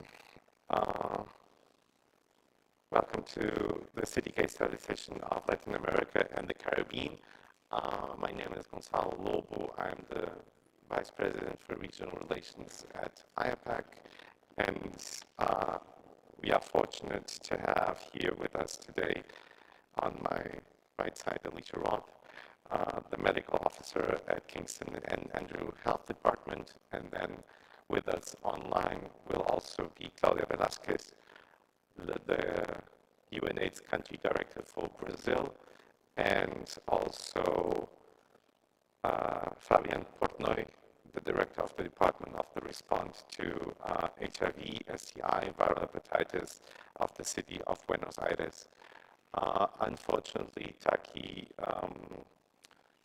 from the Executive Director from Somos Amigas para Siempre, is unable to join our session here today, so I will be presenting on her behalf.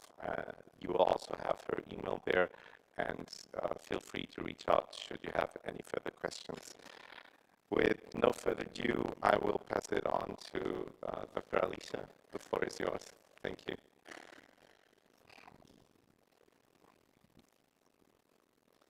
Morning, everybody. Or is it afternoon? Morning, good afternoon, wherever we are.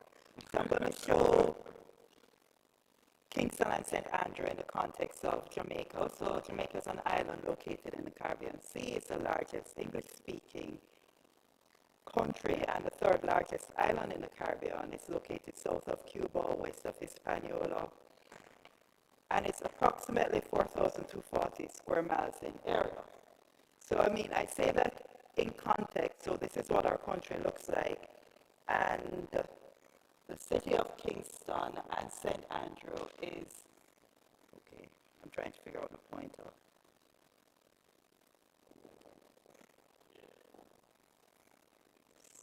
It's showing now, okay, oops, let's go back. So Kingston and St. Andrew is this is St. Andrew, this blue dot, and Kingston is just this little squiggle right here. So we have 3 counties and 14 parishes or capital cities. Kingston, there are 2 international airports, 2 political parties, and we have a democratic government. So this is what our population looks like in Jamaica, and this is exactly what Kingston and St. Andrew looks like. So our largest group of persons is in the 20 to 24 age group, and it's even Steven in terms of male to female in terms of the population. And then when we go down to Kingston and St. Andrew, you can see that for our small area, we have 660,000 people, and it's very densely populated, especially within Kingston, less so in St. Andrew. But what do we look like in terms of HIV in Jamaica and Kingston and St. Andrew? So again, looking at our parishes, and you can see for Kingston and St. Andrew, we have just about 9,000 persons living with HIV within that parish. And then when you look at it in terms of population density per 100,000, we have the second largest number of persons living with HIV per 100,000 within the country, second only to St. James. That's where Montego Bay is, which is one of our other cities. So our HIV program consists of our prevention, treatment, care, and support, enabling environment and human rights, and strategic information. It spans ministries, with our Ministry of Health and Wellness being the primary provider or overseer of HIV care within the country, providing surveillance, laboratory support. Through our National Family Planning Board, we have prevention as well as enabling environment and human rights services, the STI-TB unit, which oversees our grants as well as the overall responsibility for the HIV response in the country, and our National Health Fund, which provides support in terms of antiretrovirals. Or we have a very vibrant civil society organization. All of this is within the hub of Kingston and St. Andrew. Jamaica AIDS Support for Life, ASHED, Jamaica Network of Seropositives, E for Life, Children First, Transwave, Equality, Jamaicans for Justice, JCW+. Our response also spans government ministries, inclusive of the Ministry of Education and Youth, Ministry of Local Government, and our mayor is a part of that ministry, and he's here. Ministry of Justice, Ministry of Labor and Social Security, Ministry of Tourism, and our faith-based organization, the Jamaica Council of Churches. So when we look at our HIV response within Kingston and St. Andrew, it spans right across all avenues. So this is just looking at our treatment sites where persons living with HIV can access care, and you can see that most of them are congregated within Kingston and St. Andrew, and we have a total of 12 sites within Kingston and St. Andrew, 8 of them public sites, 2 private sites, 1 quasi-public-private, and then the community or set of healthcare providers, private practitioners, where we have about 20 private practitioners that function under the umbrella of Health Connected Jamaica. So what do we look like as a city, Kingston and St. Andrew, compared to our national data in terms of our 95 UNAIDS targets? As a country, we are at 86, 51, 78. there is a very big drop-off in our country in terms of persons actually being in care and on ART, but we have diagnosed most of our persons, especially within Kingston and St. Andrew, and in Kingston and St. Andrew, you are seeing better results, so to speak, especially with viral suppression. And just to give you an idea of how things have looked over the last 4 years, we started our Fast Track City in 2019, just before the pandemic commenced, and you can see where we have progressed as a country.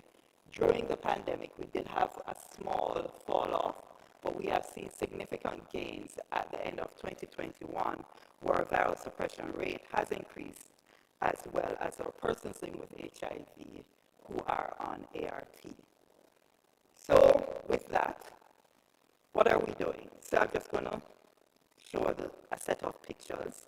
Within the response, our National Family Planning Board does testing, does education, as well as ensures that we have our enabling environment and human rights aspect of things available. This is just a set of the facilities that provide care. The first one on the top left is actually the health department, where all matters relating to health are discussed and managed. And then these are two of our health facilities that provide service. Moving on to our civil society partners.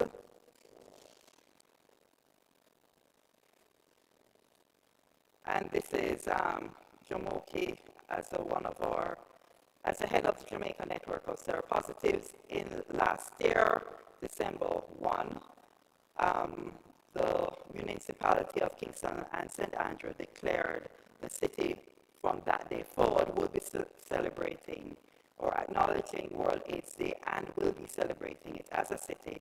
There's also the Stigma-Free Spaces that was launched late last year into early this year, where there are set places assigned within the city that are stigma-free spaces for persons living with HIV, as well as our key and vulnerable populations. This is a mural of, within our art, we have an art museum, I would like to call it that, in the city of Kingston. It's something very new, and this is one of the murals that is there, showing our persons living with HIV. Additionally, when we have ASHE, which is educational entertainment, and they do edutainment, reaching our young people through several mediums. So there's tabs. It's an online platform that is done on a weekly basis where you are able to speak about topics relating to sexual health, community, anything, and there are certain things that they speak about. And then there's a chill series, which they did the first chill series, and I encourage you to look on it because it gives a real life account of how persons living with HIV and affected by HIV are living in Jamaica. Also, we have Jamaica AIDS Support for Life. That is one of the longest standing support services within Jamaica, and they celebrated their 30th anniversary last year, and they provide everything within the spectrum as a civil society organization for prevention, enabling environment and human rights, treatment, care, and support. So this is us, this is our city, Kingston and Jamaica.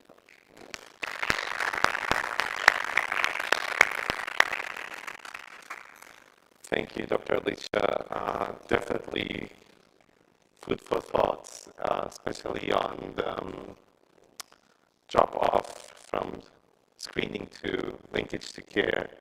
And we will certainly have a discussion around how, because after once linked to care, we see then again the numbers rising up. I would like to go on to, we have Fabian. Okay, Fabian is already with us here today. Dr. Fabian, again, who is also coordinating the sexual HIV, STI, and viral hepatitis for the city of Buenos Aires. I know it's very early for you, Dr. Fabian, so thank you so much for being here with us today. The floor is yours. Ok, les agradezco mucho que tengan buen día. Aquí en Argentina es muy temprano, son las 6:30 de la mañana. Pido disculpas porque mi presentación va a ser en español. Voy a contarles algunas cuestiones de lo que es la respuesta a la epidemia de VIH en la ciudad de Buenos Aires, en la que me desempeño mi trabajo. En principio quiero compartir con ustedes algunos datos de nuestro país, de la Argentina. En la Argentina tenemos una epidemia concentrada en poblaciones particulares. Estimamos que hay 141.000 personas que viven con el virus, con VIH, una prevalencia en población general del 0,4%, con grupos seleccionados específicos como el de hombres que tienen sexo con hombres, con una prevalencia de entre el 12 y el 15%, como ustedes pueden ver, de personas transgénero el 34%, de mujeres trabajadoras sexuales el 2,5%.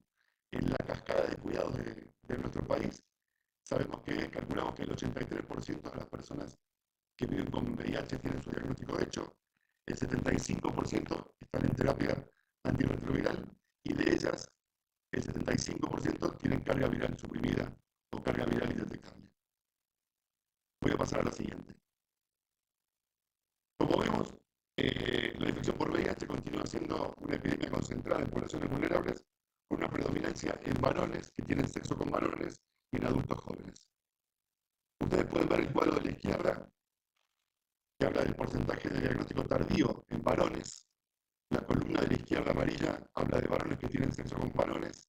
La columna en amarillo de la derecha habla de varones que tienen sexo con mujeres. Y lo que estamos viendo es que en los varones que tienen sexo con varones tenemos un diagnóstico tardío que se viene dando fundamentalmente en edades más altas. Pero fundamentalmente este diagnóstico tardío de infección por VIH se ve fundamentalmente en varones heterosexuales. En particular, los que tienen más edad.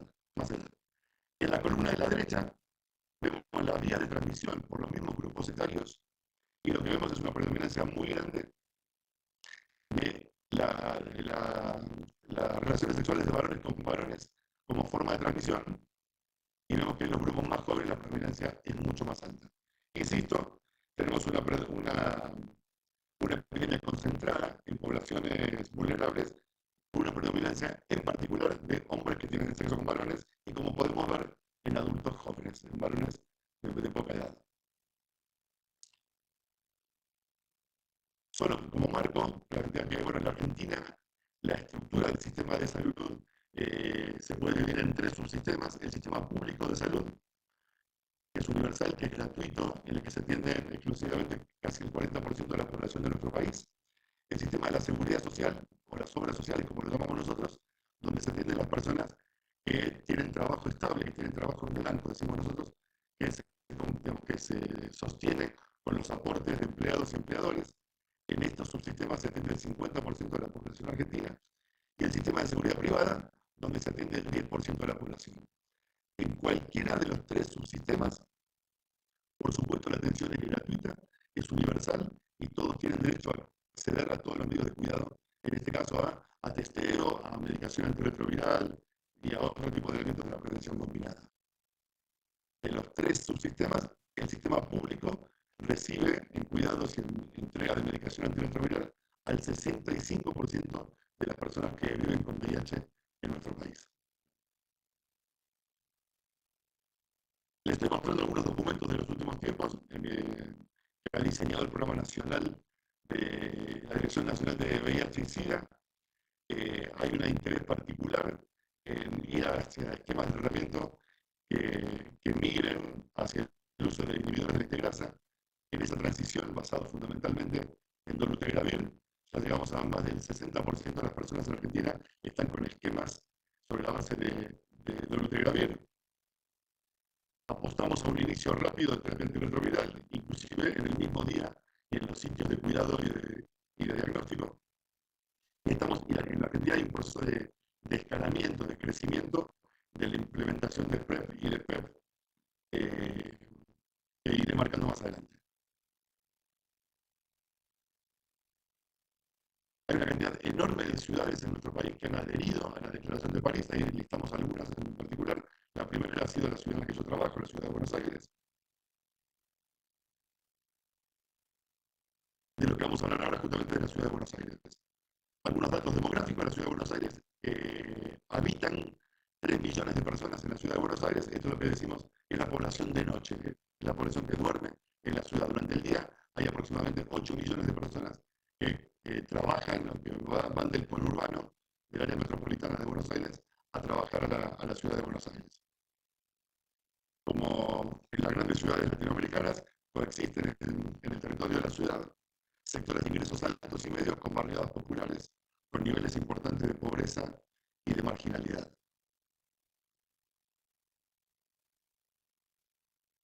En la ciudad de Buenos Aires existe el programa que es la Coordinación de Salud Sexual VIH e ITS. Es una experiencia muy interesante en lo que ha sido la fusión de la coordinación SIDA, el programa tradicional de VIH e ITS de la ciudad, con el programa de salud sexual y reproductiva, sobre la base que tenemos una epidemia de transmisión eminentemente sexual. Se han potenciado los recursos que ofrecían estos dos programas, el de SIDA y el de salud sexual y reproductiva. En la actualidad hay casi 60 lugares que se ofrecen test rápidos para VIH y para sífilis, con muy buenos resultados en términos de accesibilidad. Hay una amplia distribución de condones masculinos. En el año 2021 se distribuyeron en la ciudad casi 7 millones de condones masculinos, por supuesto, en forma gratuita. Hemos terminado recién un estudio de aceptabilidad de condones femeninos o vaginales, como les llamamos nosotros, con una alta aceptabilidad por eso, con lo cual suponemos que el año que viene en la Argentina contaremos con condones vaginales que en la actualidad no tenemos. Hay un gran trabajo en particular en la atención de población transgénero.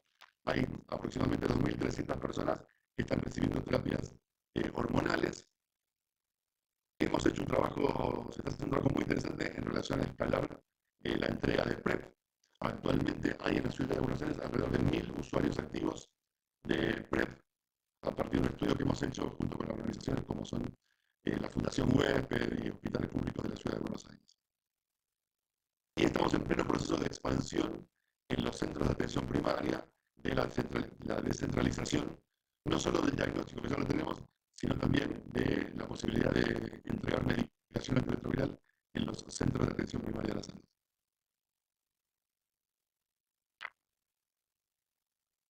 Aquí vemos el trabajo que se ha hecho para incluir a las personas en el sistema informático de notificación. Según los registros de Naciones, estimamos que en la ciudad de Buenos Aires hay aproximadamente 15.200 personas que viven con VIH.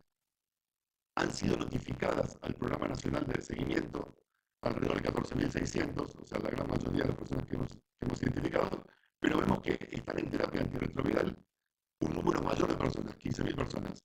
Lo que estamos viendo es un retraso en la notificación al Programa Nacional de Seguimiento, porque estamos teniendo más personas en tratamiento antirretroviral que las que han sido notificadas. De estas personas que están en tratamiento antirretroviral, más del 70% cuentan con carga viral en el último tiempo y de ellas el 83% tienen carga viral detectable, o sea, menos de 50 copias. Todavía, evidentemente, hay mucho margen para mejora. Necesitamos mejorar no solo el acceso al diagnóstico oportuno, sino también la vigilancia epidemiológica y la integración de los sistemas de datos a lo largo de estos 3 subsistemas que yo comentaba antes, ¿no? El sistema público, el de obras sociales y el de medicina privada. Necesitamos garantizar el acceso a terapia antirretroviral con especial atención en las situaciones de transición. Es decir, las personas que viven con VIH, que pierden su trabajo o que cambian su trabajo y que tienen que gestionar el acceso a la medicación en su nuevo lugar de cobertura. Lo que estamos viendo acá es el impacto que ha tenido la epidemia de COVID en el acceso a antirretrovirales y al cuidado. Como podemos ver, hubo una caída muy marcada en la posibilidad de realización de cargas virales, debido fundamentalmente a las restricciones y preocupaciones relacionadas con el COVID, es decir, miedo contra el COVID en entornos de atención médica, las intervenciones centradas en la comunidad e impulsadas por pares, como fue el suministro de medicación por 3 meses, el suministro a través de recetas electrónicas, el diagnóstico centrado en la atención primaria, la descentralización de la provisión de medicación antirretroviral que yo comentaba antes, y la entrega de medicación en el domicilio de los pacientes, acción que fue gestionada por las propias organizaciones de la sociedad civil, fueron cruciales para sostener la medicación en los pacientes con VIH y en 2021 poder volver a escalar y mejorar de vuelta los indicadores que estábamos viendo. O sea, aunque hubo una reducción significativa en el número absoluto de muestras de carga viral y en el número absoluto de personas viviendo con los datos de carga viral, debido a la pandemia, por supuesto, la proporción de personas con VIH con cargas virales indetectables se mantuvo estable. Y esto probablemente está relacionado con la comunidad, con las intervenciones enfocadas en el acceso sostenido a terapia antirretroviral hechas por las organizaciones de la sociedad civil. Finalmente, sabemos que se requieren mejoras en las estimaciones de población y los marcos de seguimiento a nivel subnacional. Nosotros vimos datos que eran las estimaciones que el programa nacional, el programa argentino de VIH hacía sobre las personas viviendo con VIH en cada uno de los distritos. Se deben considerar servicios descentralizados para poblaciones con enfoques difíciles de acceder, las personas que viven en calle, y para mejorar el acceso de estas personas a la terapia antirretroviral y para vincularlos con los sistemas de atención. La colaboración, decía ahí, dice el sistema de salud con las organizaciones sociales, organizaciones de la comunidad, desempeñó un papel muy importante en el mantenimiento del acceso a terapia antirretroviral y en la atención durante la pandemia. Y obviamente se necesitan esfuerzos adicionales para lograr los objetivos del 95, 95, 95. Como dato adicional de cierre, decía yo al principio, ha sido muy importante el trabajo articulado entre los profesionales que tradicionalmente hacían la asistencia de personas con VIH y aquellos que trabajan en temas específicos de salud sexual y reproductiva. Estamos en trabajo de lograr que las personas que trabajan específicamente en VIH, fundamentalmente los médicos infectólogos, tengan en su cabeza el tema de la vida sexual de sus personas y los cuidados ligados a, por ejemplo, los deseos o no de reproducción. Por otro lado, estamos encaminados a que las personas que tradicionalmente trabajaban con los temas de la reproducción, la anticoncepción, las interrupciones de embarazo, etc., tengan en su cabeza también incorporado el preservativo como opción y la oferta de testeo, tanto para VIH como para sífilis. Por eso una de las conclusiones que no está escrita tiene que ver con esto, con la recomendación del trabajo conjunto de las personas que tradicionalmente trabajábamos en el campo del VIH con aquellas que trabajan cotidianamente en el campo de la salud sexual y reproductiva. Les agradezco muchísimo. Muchas gracias.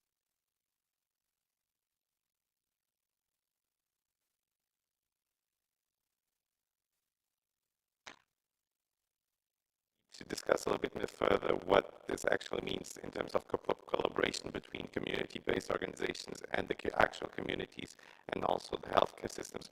We did see wonderful examples from Kingston and now also from Buenos Aires.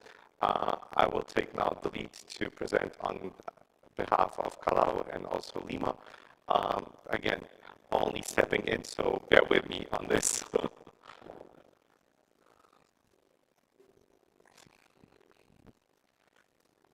So Lima has signed back in 2020 the Paris Declaration on fast-track cities.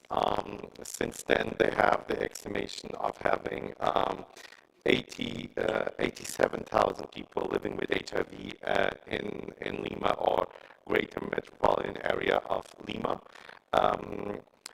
And one of the main issues that they are struggling with is the discrimination of the LGBTQI community in Peru.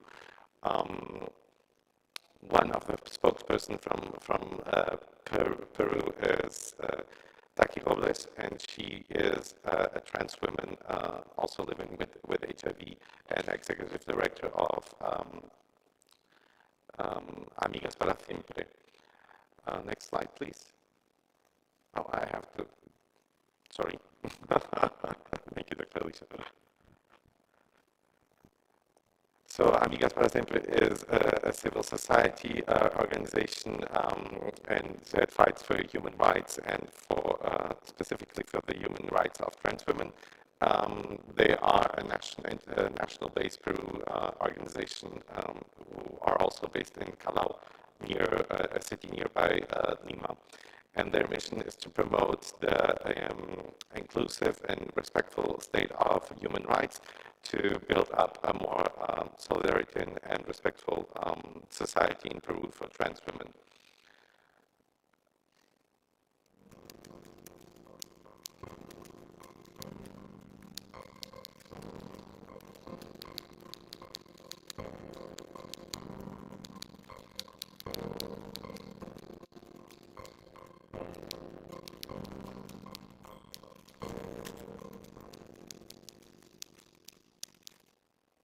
Identidad de género no comprendida en el ámbito escolar tiene como consecuencia que las trans abandonemos la escuela. El bullying transfóbico escolar no es comprendido ni abordado de manera adecuada por el sistema educativo. Las trans seguimos esperando.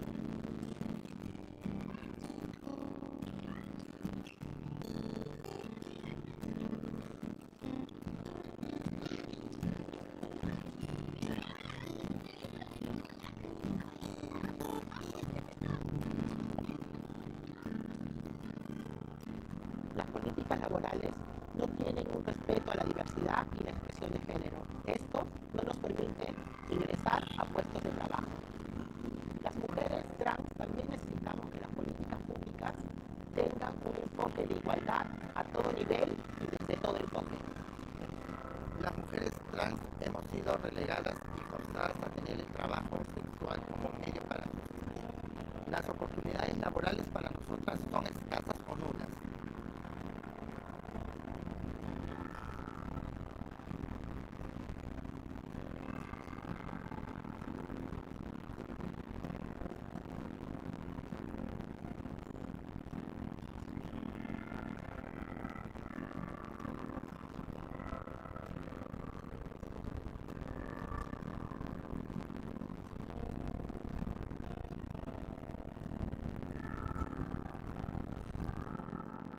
Ir a un centro de salud significa en muchas ocasiones chocarte con la discriminación. Es difícil encontrar personal que te nombre por lo menos por el apellido de tu DNI. La transfobia nos aleja a las mujeres trans de los servicios de salud. Somos la población más vulnerable a causa del VIH. Aunque hay algunos avances desde el MINSA, seguimos siendo las más excluidas de todo el sistema de salud todavía.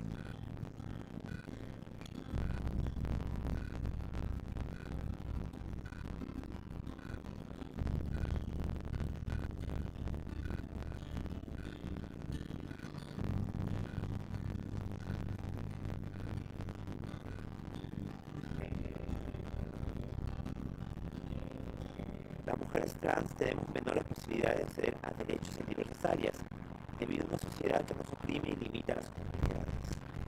La educación, el trabajo y la salud son ejes importantes para nosotras, porque sin educación no desarrollamos capacidades que nos limita frente al mercado laboral y la discriminación nos excluye del sistema de salud. Necesitamos una región con más inclusión y respeto por la comunidad LGTBI.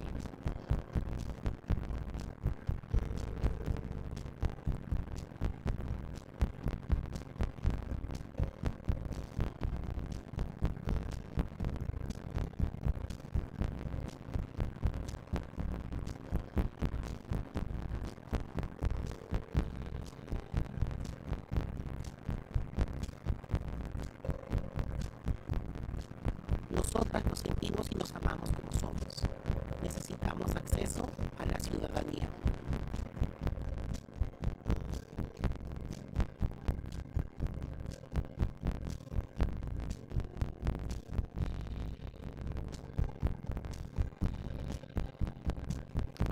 As you can see, this is one of the main struggles that her organization is dealing with in Peru, and it's really about having the opportunities to rise as a community when we look into, even at the prevention level, when we talk about primary education and so forth. So, and we have great examples from other countries and other cities. So just wanted to highlight also this subject We have trans community-led clinics like in Bangkok, in San Francisco. We will also have now one, well, we already have one in Amsterdam now. And most likely also, Claudia can allude to this, in Brazil, if we see there is education, if there is also a robust health system, then trans women can rise to the occasion. And we have there all, I believe for the time being, more than 10 deputy mayors or official electors that are trans women and are making the shift in politics also. We have also medical doctors that are trans women. So we know that they can go there and also be part of the solution of the HIV elimination. As mentioned, so they are based in Callao and they use as tools the political will. So their first action was a virtual campaign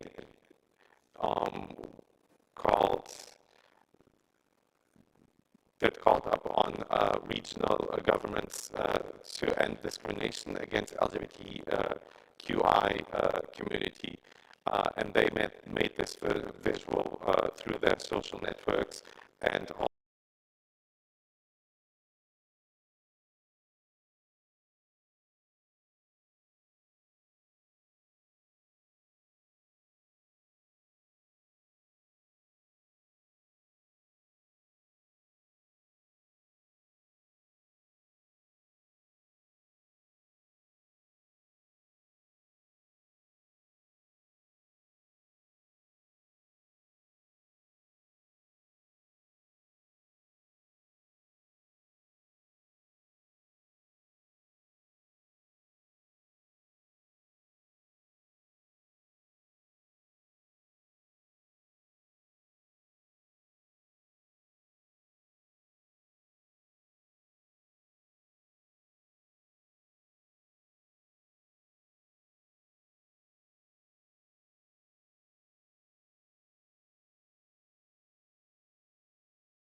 to organize the community participation and the development of activities, including in the practice of managing resources and also participate in the budgeting of the initiatives to create more visibility to it. This was the first committee, and you can see again the community is represented and well represented.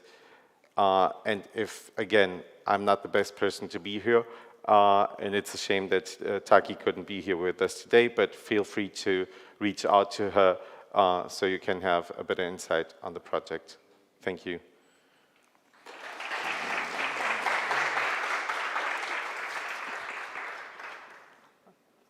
With no further ado, we have with us Claudia Velasquez, the country director for UNAIDS Brazil, who is going to present us the case study of Fortaleza and also maybe a little glimpse into what UNAIDS Brazil has been doing across the Fast Track Cities network in Brazil. Claudia, gracias por estar aquí con nosotros. Gracias, Gonzalo. Buenos días a todos y si me permiten voy a presentar nuestro caso in inglés. Thank you, everyone. Good morning from Brazil. What I'd like to speak to everyone today is what UNAIDS has been supporting in Brazil in terms of fast-track cities. And just to give everyone a bit of a background before I launch into explaining our work and the case study in Fortaleza, is that Brazil had two of the first cities sign from the very beginning of the Fast Track Cities initiative in 2014 in Paris. We had the city of Salvador from the state of Bahia, and we had the city of Curitiba from the state of Paraná, who attended that initial signing. And since then, we've had 42 cities and 3 states sign the Paris Declaration, including the National Front of Mayors, which is an organization that has a representation of a mayor from each major capital city in the country. And all of these 42 cities and 3 states represent all 5 regions of the country in Brazil.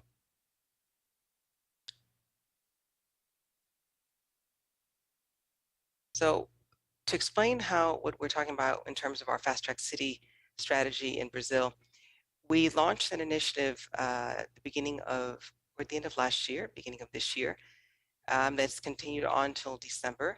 And this initiative was supported by the Ministry of Health through the national program. And this was a program that we developed with the Ministry of Health to support community-led interventions in selected cities.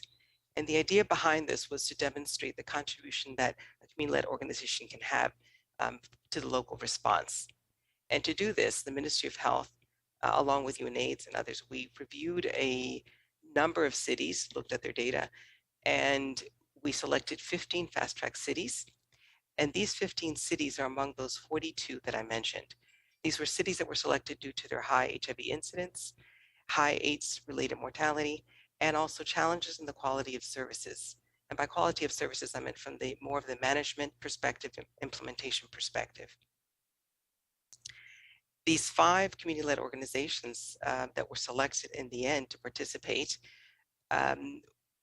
implemented activities that were focused on raising awareness, HIV prevention, adherence to treatment, and also supporting reaching elimination of mother-to-child transmission. I will go into a bit of detail now into what were the strategies that were used to select these cities and how we began.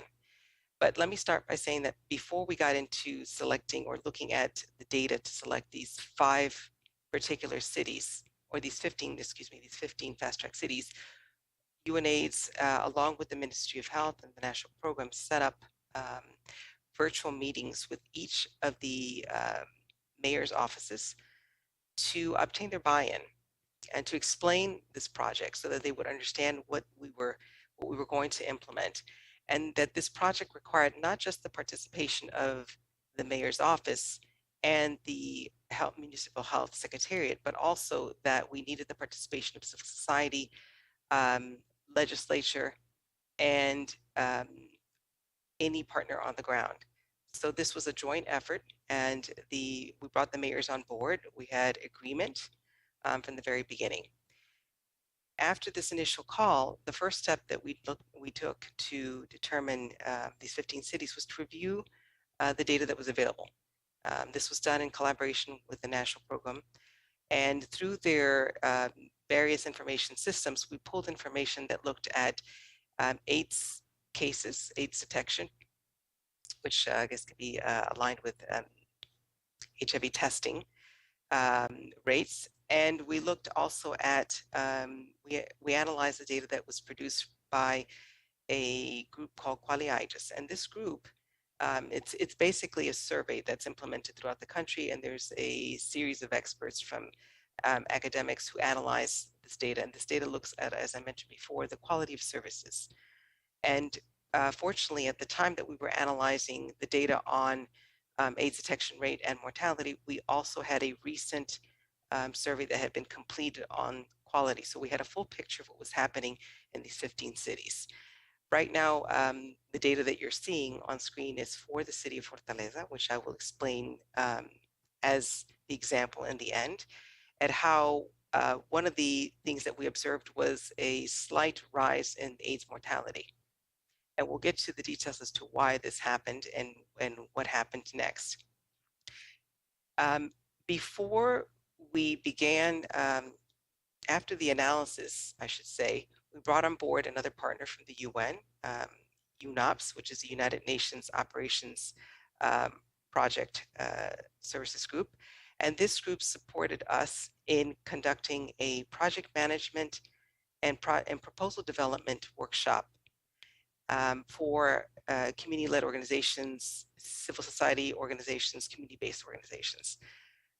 There was an application and 150 organizations were selected, and they participated in this training in 2 rounds. And the idea behind this was to allow them to gain skills in how to prepare proposals. Part of the project would be calling on the submission of proposals, and we wanted to make sure that the organizations who would be participating had at least a foundational training on how to present a proposal, report on it, and also monitor the implementation of their activities. As the funding was coming from the Ministry of Health, we needed to be sure that they would be able to respond to these requirements. And we didn't want to set them up for failure from the beginning. The next step was what we call the Fast Track City Dialogues. This was a core piece of the project, and UNAIDS launched a series of dialogues. This was a series of virtual workshops at the time, which included representatives from the municipal legislature, the mayor's office, civil society organizations, health management professionals from each of the selected cities. Initially, the thought was that we were going to do this by city, but logistically, it was not possible. So these workshops were done by region. And this allowed us to discuss the data that was analyzed, look at their successes, discuss their challenges, and allowed for everyone to discuss what might be possible joint solutions or joint areas for solutions. And so this was a critical meeting, because in this meeting, you had each of the partners sitting and looking at the indicators and the data and the gaps that were existing in these cities that were barriers for them reaching the Fast Track City targets. These targets being our global targets on 95, 95, 95 in terms of the testing and treatment cascade, and also the other 95s with reference to vertical transmission, and in terms of community participation with 30, 60, 90, 30, 60, 80, excuse me, and also targets for reducing stigma and discrimination, which were the 10%, the 3 10%. And so we looked at all of the data. We analyzed it together with all of the partners. And the Ministry of Health at national level also participated in this analysis, and they also participated in each one of the regional workshops. So what were the results of these dialogues? Well, let me show you a little bit here. So during the analysis, and this is what was discussed during these dialogues, which was the critical piece, as I mentioned, there was analysis of the challenges and the possible interventions, as I mentioned. And this is an example of the analysis that was done for the city of Fortaleza with all of the corresponding stakeholders. So some of the challenges that were looked at for the city were detection rate for men, and that was almost 3 times as high. There was some challenges in vertical transmission, particular emphasis, challenges in terms of high detection rate of adolescents compared to regional average. Also, we noticed that there was some issues with late diagnosis and delay of the start of treatment, more so among men than women. Viral load suppression was at 92%, and it was less among children 2 to 4 years old, and slightly more among those 5 to 11 years. Adherence, again, overall was 82%, yet it was higher among women and lower among children 2 to 17. Loss to follow-up was only 9%. And as you can see here, the greater loss to follow-up was among children. And then the retention rate, again, was slightly lower among women, and 73% in general. And on the right-hand side, you can see that during the discussions, during the dialogue, there were general intervention areas that were discussed in terms of the need for perhaps male-friendly services, perhaps more emphasis on regular testing among pregnant and breastfeeding women, consider youth-friendly services, consider increasing testing and direct linkage to treatment, to have early start in treatment, how could we improve viral load suppression with a focus on children? And how do we improve adherence with a focus on women and children? And improve linkage and care to follow up with a focus also on women and children? Or how could we improve retention? And all of these were key areas that were seen as gaps during this discussion and also possible intervention areas. As a result, some of the specific solutions that were being discussed, and this is also with the participation of civil society. Remember, the whole idea around this entire initiative was to bring on board community-led organizations to provide solutions, to help implement solutions. And they were part of this discussion during the dialogues. So you can see here some of the top possible types of projects or areas or solutions that were considered in terms of improving testing coverage, which was perhaps looking at provider-initiated testing or index testing, social network strategies. In terms of linkage to care, you can see there were ideas that were brainstormed in terms of mobile phone text messaging, vouchers, and I won't go into each, you can see them on the screen. But this was a series of discussions that were had in terms of what might be considered possible interventions by community-led organizations. After the discussions of the dialogues, there was a public request for proposals by civil society organizations. So early in this year, UNAIDS launched a public request for 5 proposals. Although there were 15 fast-track cities that were participating in these discussions, we piloted the implementation at community level with these organizations only in 5 cities. So these 5 cities, civil society organizations were requested to submit proposals that were aligned with those solutions and those intervention areas that you just saw on the previous screen. The 5 cities were located and were spread throughout the 4 regions and in 5 municipalities. And the focus of the proposals that were submitted had a focus on elimination of vertical transmission, supporting early diagnosis, and also supporting campaigns around U equals U, undetectable equals untransmittable.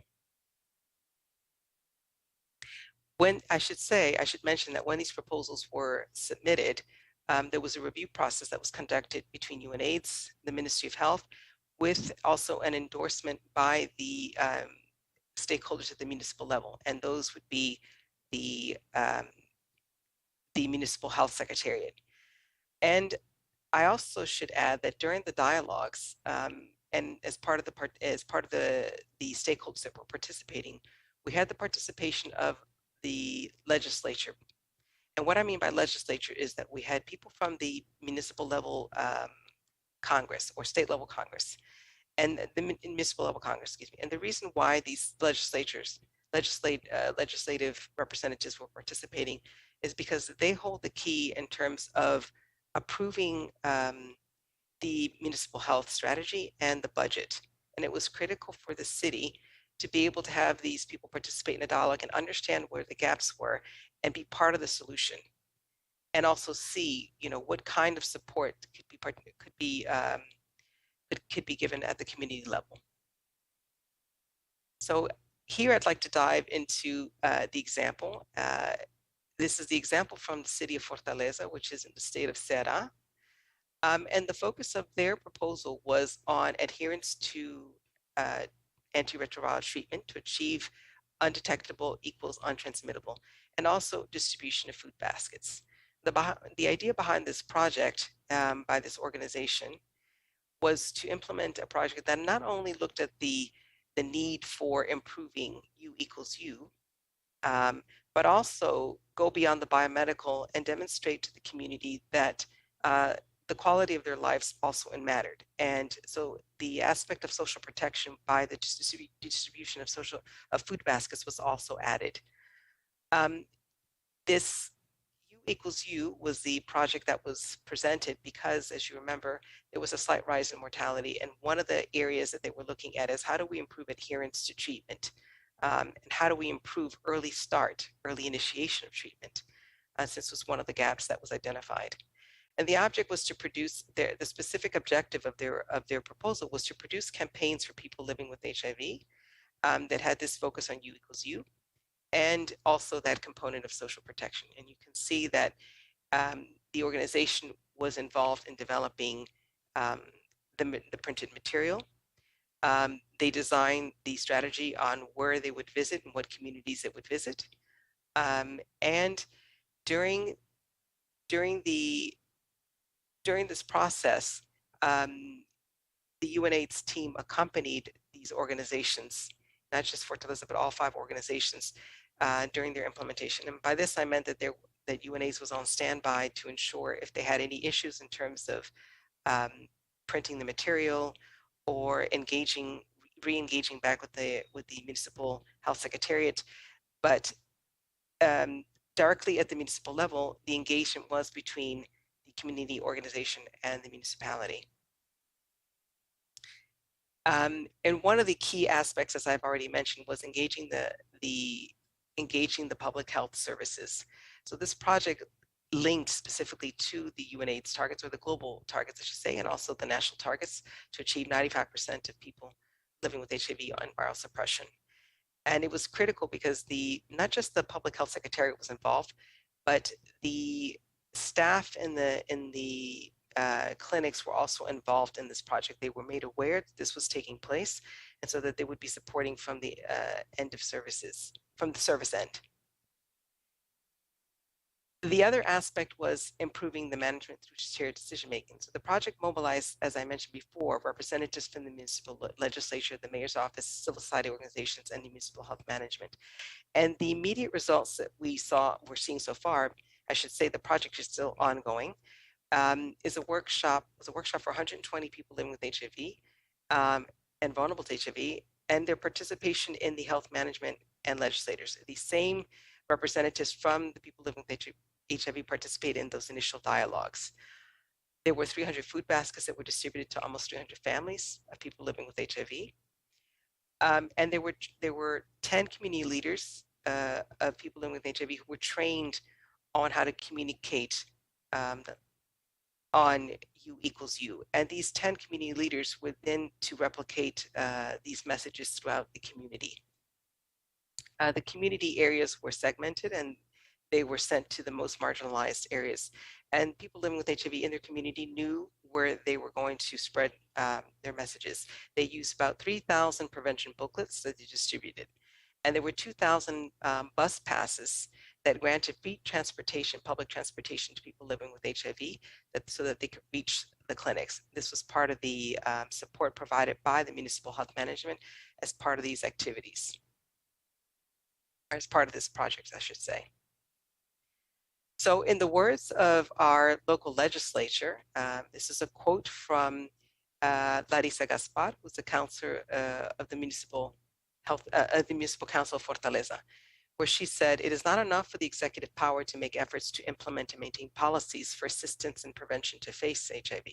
It is necessary that the legislative power is active and strong in the supervision of these actions that must be implemented, as well as with the formulation of new laws that give strength and directiveness so that mayors, governors, and presidents, together with the social movement, can advance in the direct execution of public policy of access to diagnosis, prevention, treatment, in terms of universal access to HIV/AIDS services."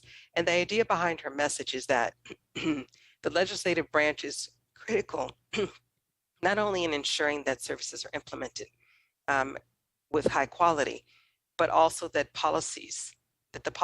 existing policies are implemented, and that the results from these actions and the results from these meetings between the community and the municipality also result in the formulation of new policies and laws that are protective of people living with HIV.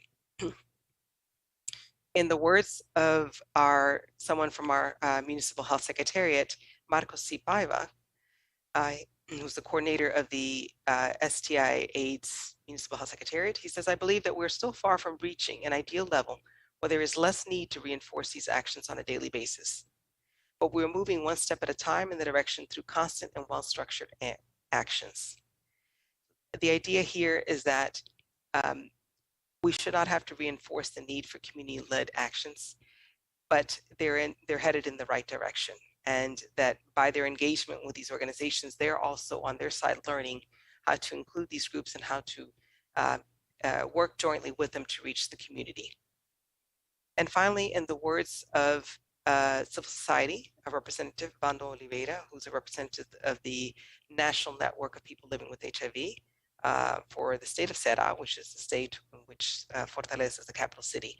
He says the current moment in which people living with HIV live in the country, especially after COVID-19, requires concrete and urgent actions on the part of governments in relation to public policies for prevention, diagnosis, assistance, and treatment, such as access to treatment, granting free public transport to people living with HIV, articulating and guaranteeing food security along with social protection, and expanding health services to reduce consultation time, avoid treatment abandonment, and ensure greater adherence to PLHIV.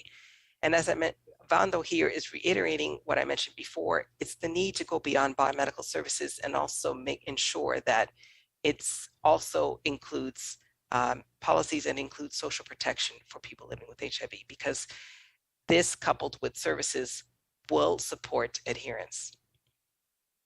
So finally, just to mention some of the lessons learned so far, as I mentioned, the project has not finished. And these are less immediate lessons as we're still waiting to see the impact of this intervention, is that it's the importance of the mobilization of multi-stakeholders in the implementation of the Access City to really accelerate the response.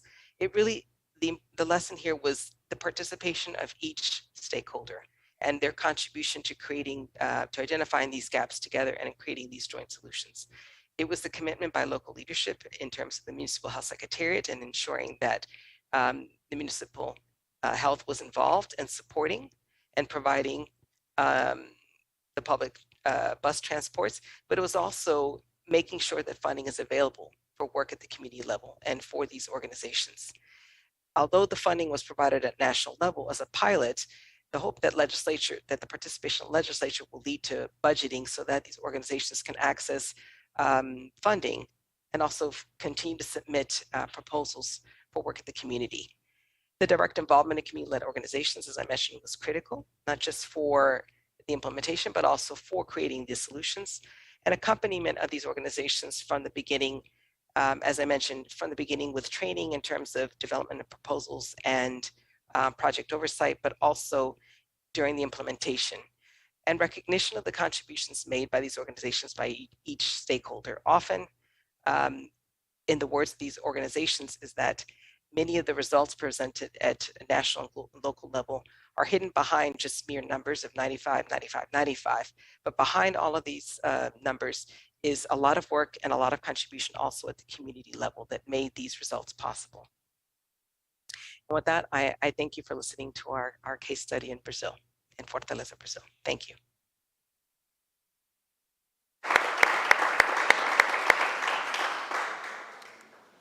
Thank you so much, Claudia, for giving this wonderful insight on co-creation on a very complex system that entails not only the municipal, but the federal state, the national government, the community, so everyone involved in this project also on a very holistic approach, not only looking into the 95, 95, 95, but really on tackling down the inequalities and inequities associated to HIV. Thank you so much. So we still have 10 minutes left for Q&A, so I would like to give it back to the audience. I don't know if Dr. Fabian is still with us from Buenos Aires.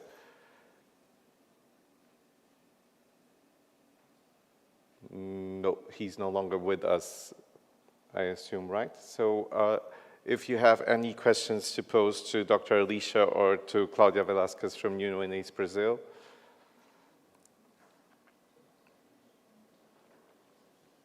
Well, I have at least. Dr. Alicia, well, we saw the 93, 57, 82, I believe, well, it's graphic almost, right? So I believe you already are tackling into this and you're already looking why you have such a high drop-off rate. Could we have a zoom in on why we see this drop-off? So there are several issues that contribute to that drop-off. One, in terms of our data, we are in the process of cleaning it, so we hope to see a difference. Unfortunately, it may drop our first pillar because we do recognize that if persons aren't in treatment and aren't virally suppressed, they more than likely would have passed away. So we're in the process of cleaning that data. We know that we will have a fall in our first pillar. Additionally, we have had a lot of migration as well from Jamaica, from Kingston and St. Andrew mainly, to other countries. So that has contributed to it. And thirdly, there is migration back to our rural cities. And when I say rural, St. James, Montego Bay really isn't rural, but we're seeing a lot of migration to our tourist towns. So there is that movement that has contributed to that large drop-off. However, we do imagine that there are about 3,000 persons within Kingston and St. Andrew that we do need to reach. And we have started a large campaign through the Kingston and St. Andrew Health Department in association with all our other civil society partners to try and identify our persons living with HIV who have not been linked to care and bring them into care. So we started that during the COVID-19 pandemic, didn't have much success in the initial stages, but we have seen an increase in the numbers coming in and being linked to care. Good. So we're seeing a resolution. So these numbers were at the end of 2021. Up to mid-year this year, we have that number actually has moved up to 60%. So it's small increments, but we are seeing the improvement. The discussion, well, internationally is also focused on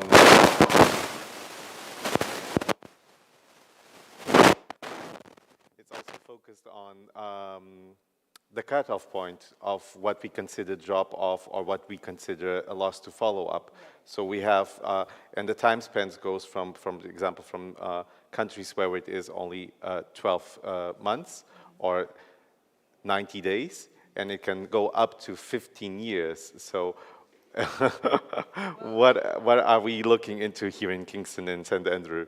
So in Kingston and St. Andrew, nationally, our loss to follow-up time period is 90 days. So after 90 days, you are considered loss to follow-up. However, that was adopted in 2019. So prior to 2019, it was 12 months. So you can see with the change in data how things will differ, and the change in definitions and numerators and denominators, how things change the dynamics. So even though, as I would say, about 2,000 of our 3,000 who have fallen off of the pillar are in that category, we also, so there are two programs running concurrently, or Entry to Care, which is trying to get people who have never been in care to get into care, and our loss to follow-up cohort that we're trying to return to care. And that, we have seen success in that cohort as well, because we have, as a city, we have returned for this year up to 600 people back in care. So there is success, but the other thing is how do we retain them in care? Because as we bring them back, we still have some people who are leaving. So our policies and our framework mainly is to ensure that the persons who are in care remain in care, and the persons who are lost to follow-up return to care and remain in care. So we plug the gap and so that we can have more persons in care and get persons to viral suppression. Thank you so much, Dr. Alicia. Claudia, I would go now to you. In your presentation, you referred to one of the, needs that was identified throughout the process are men-friendly services. Is this something that UNAIDS is looking into other regions as well? I know, for example, here in Europe, we have a lot of checkpoints, which are very MSM-sensitive services. Is this something that also Brazil is looking into transporting to your reality, or is there something else that, also at the national government level, that we can hope for, so to speak? Thank you, Gonzalo. This was one of the interventions that was brought up in the discussions by the municipality and all of the stakeholders that were present during the discussions of Fortaleza. And I think because National was also participating, I think they got to see really a really clear discussion by municipal level on what their needs were, because often at national level there's policies that are sent out in terms of access to service for the general population.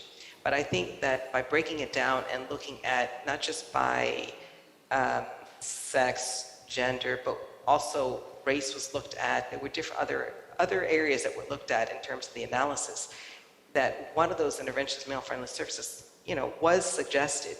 And it's something that we would also like to explore as a possibility if this is something that the city also sees a need, because 30% of those that are not initiating on treatment are gay and bisexual, according to the data for Fortaleza. And so that's why these were one of the solutions that were brought up. How do we reach this particular segment of the community? It's also a mixed race community, referred to as Parda. That's the majority of those that are not reaching services. And obviously those that are more marginalized and more vulnerable. So it's not that we haven't discussed it at national level with the Ministry of Health, but I can see it as a possibility because they brought it up. It wasn't UNAIDS bringing up this solution, they did. So I would see this as something that could be a possibility. Good to see that it was also the other way around, so that the national state comes to you pointing this out.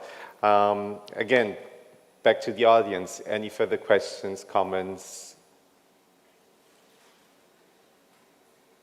Okay, then I would say we should wrap it up. Thank you so much, Claudia, for being with us here today. Dr. Alicia, also thank you so much for being with us here in person also, and to present the case study for Kingston in St. Andrew. I hope you enjoyed the rest of your day, and thank you for being here.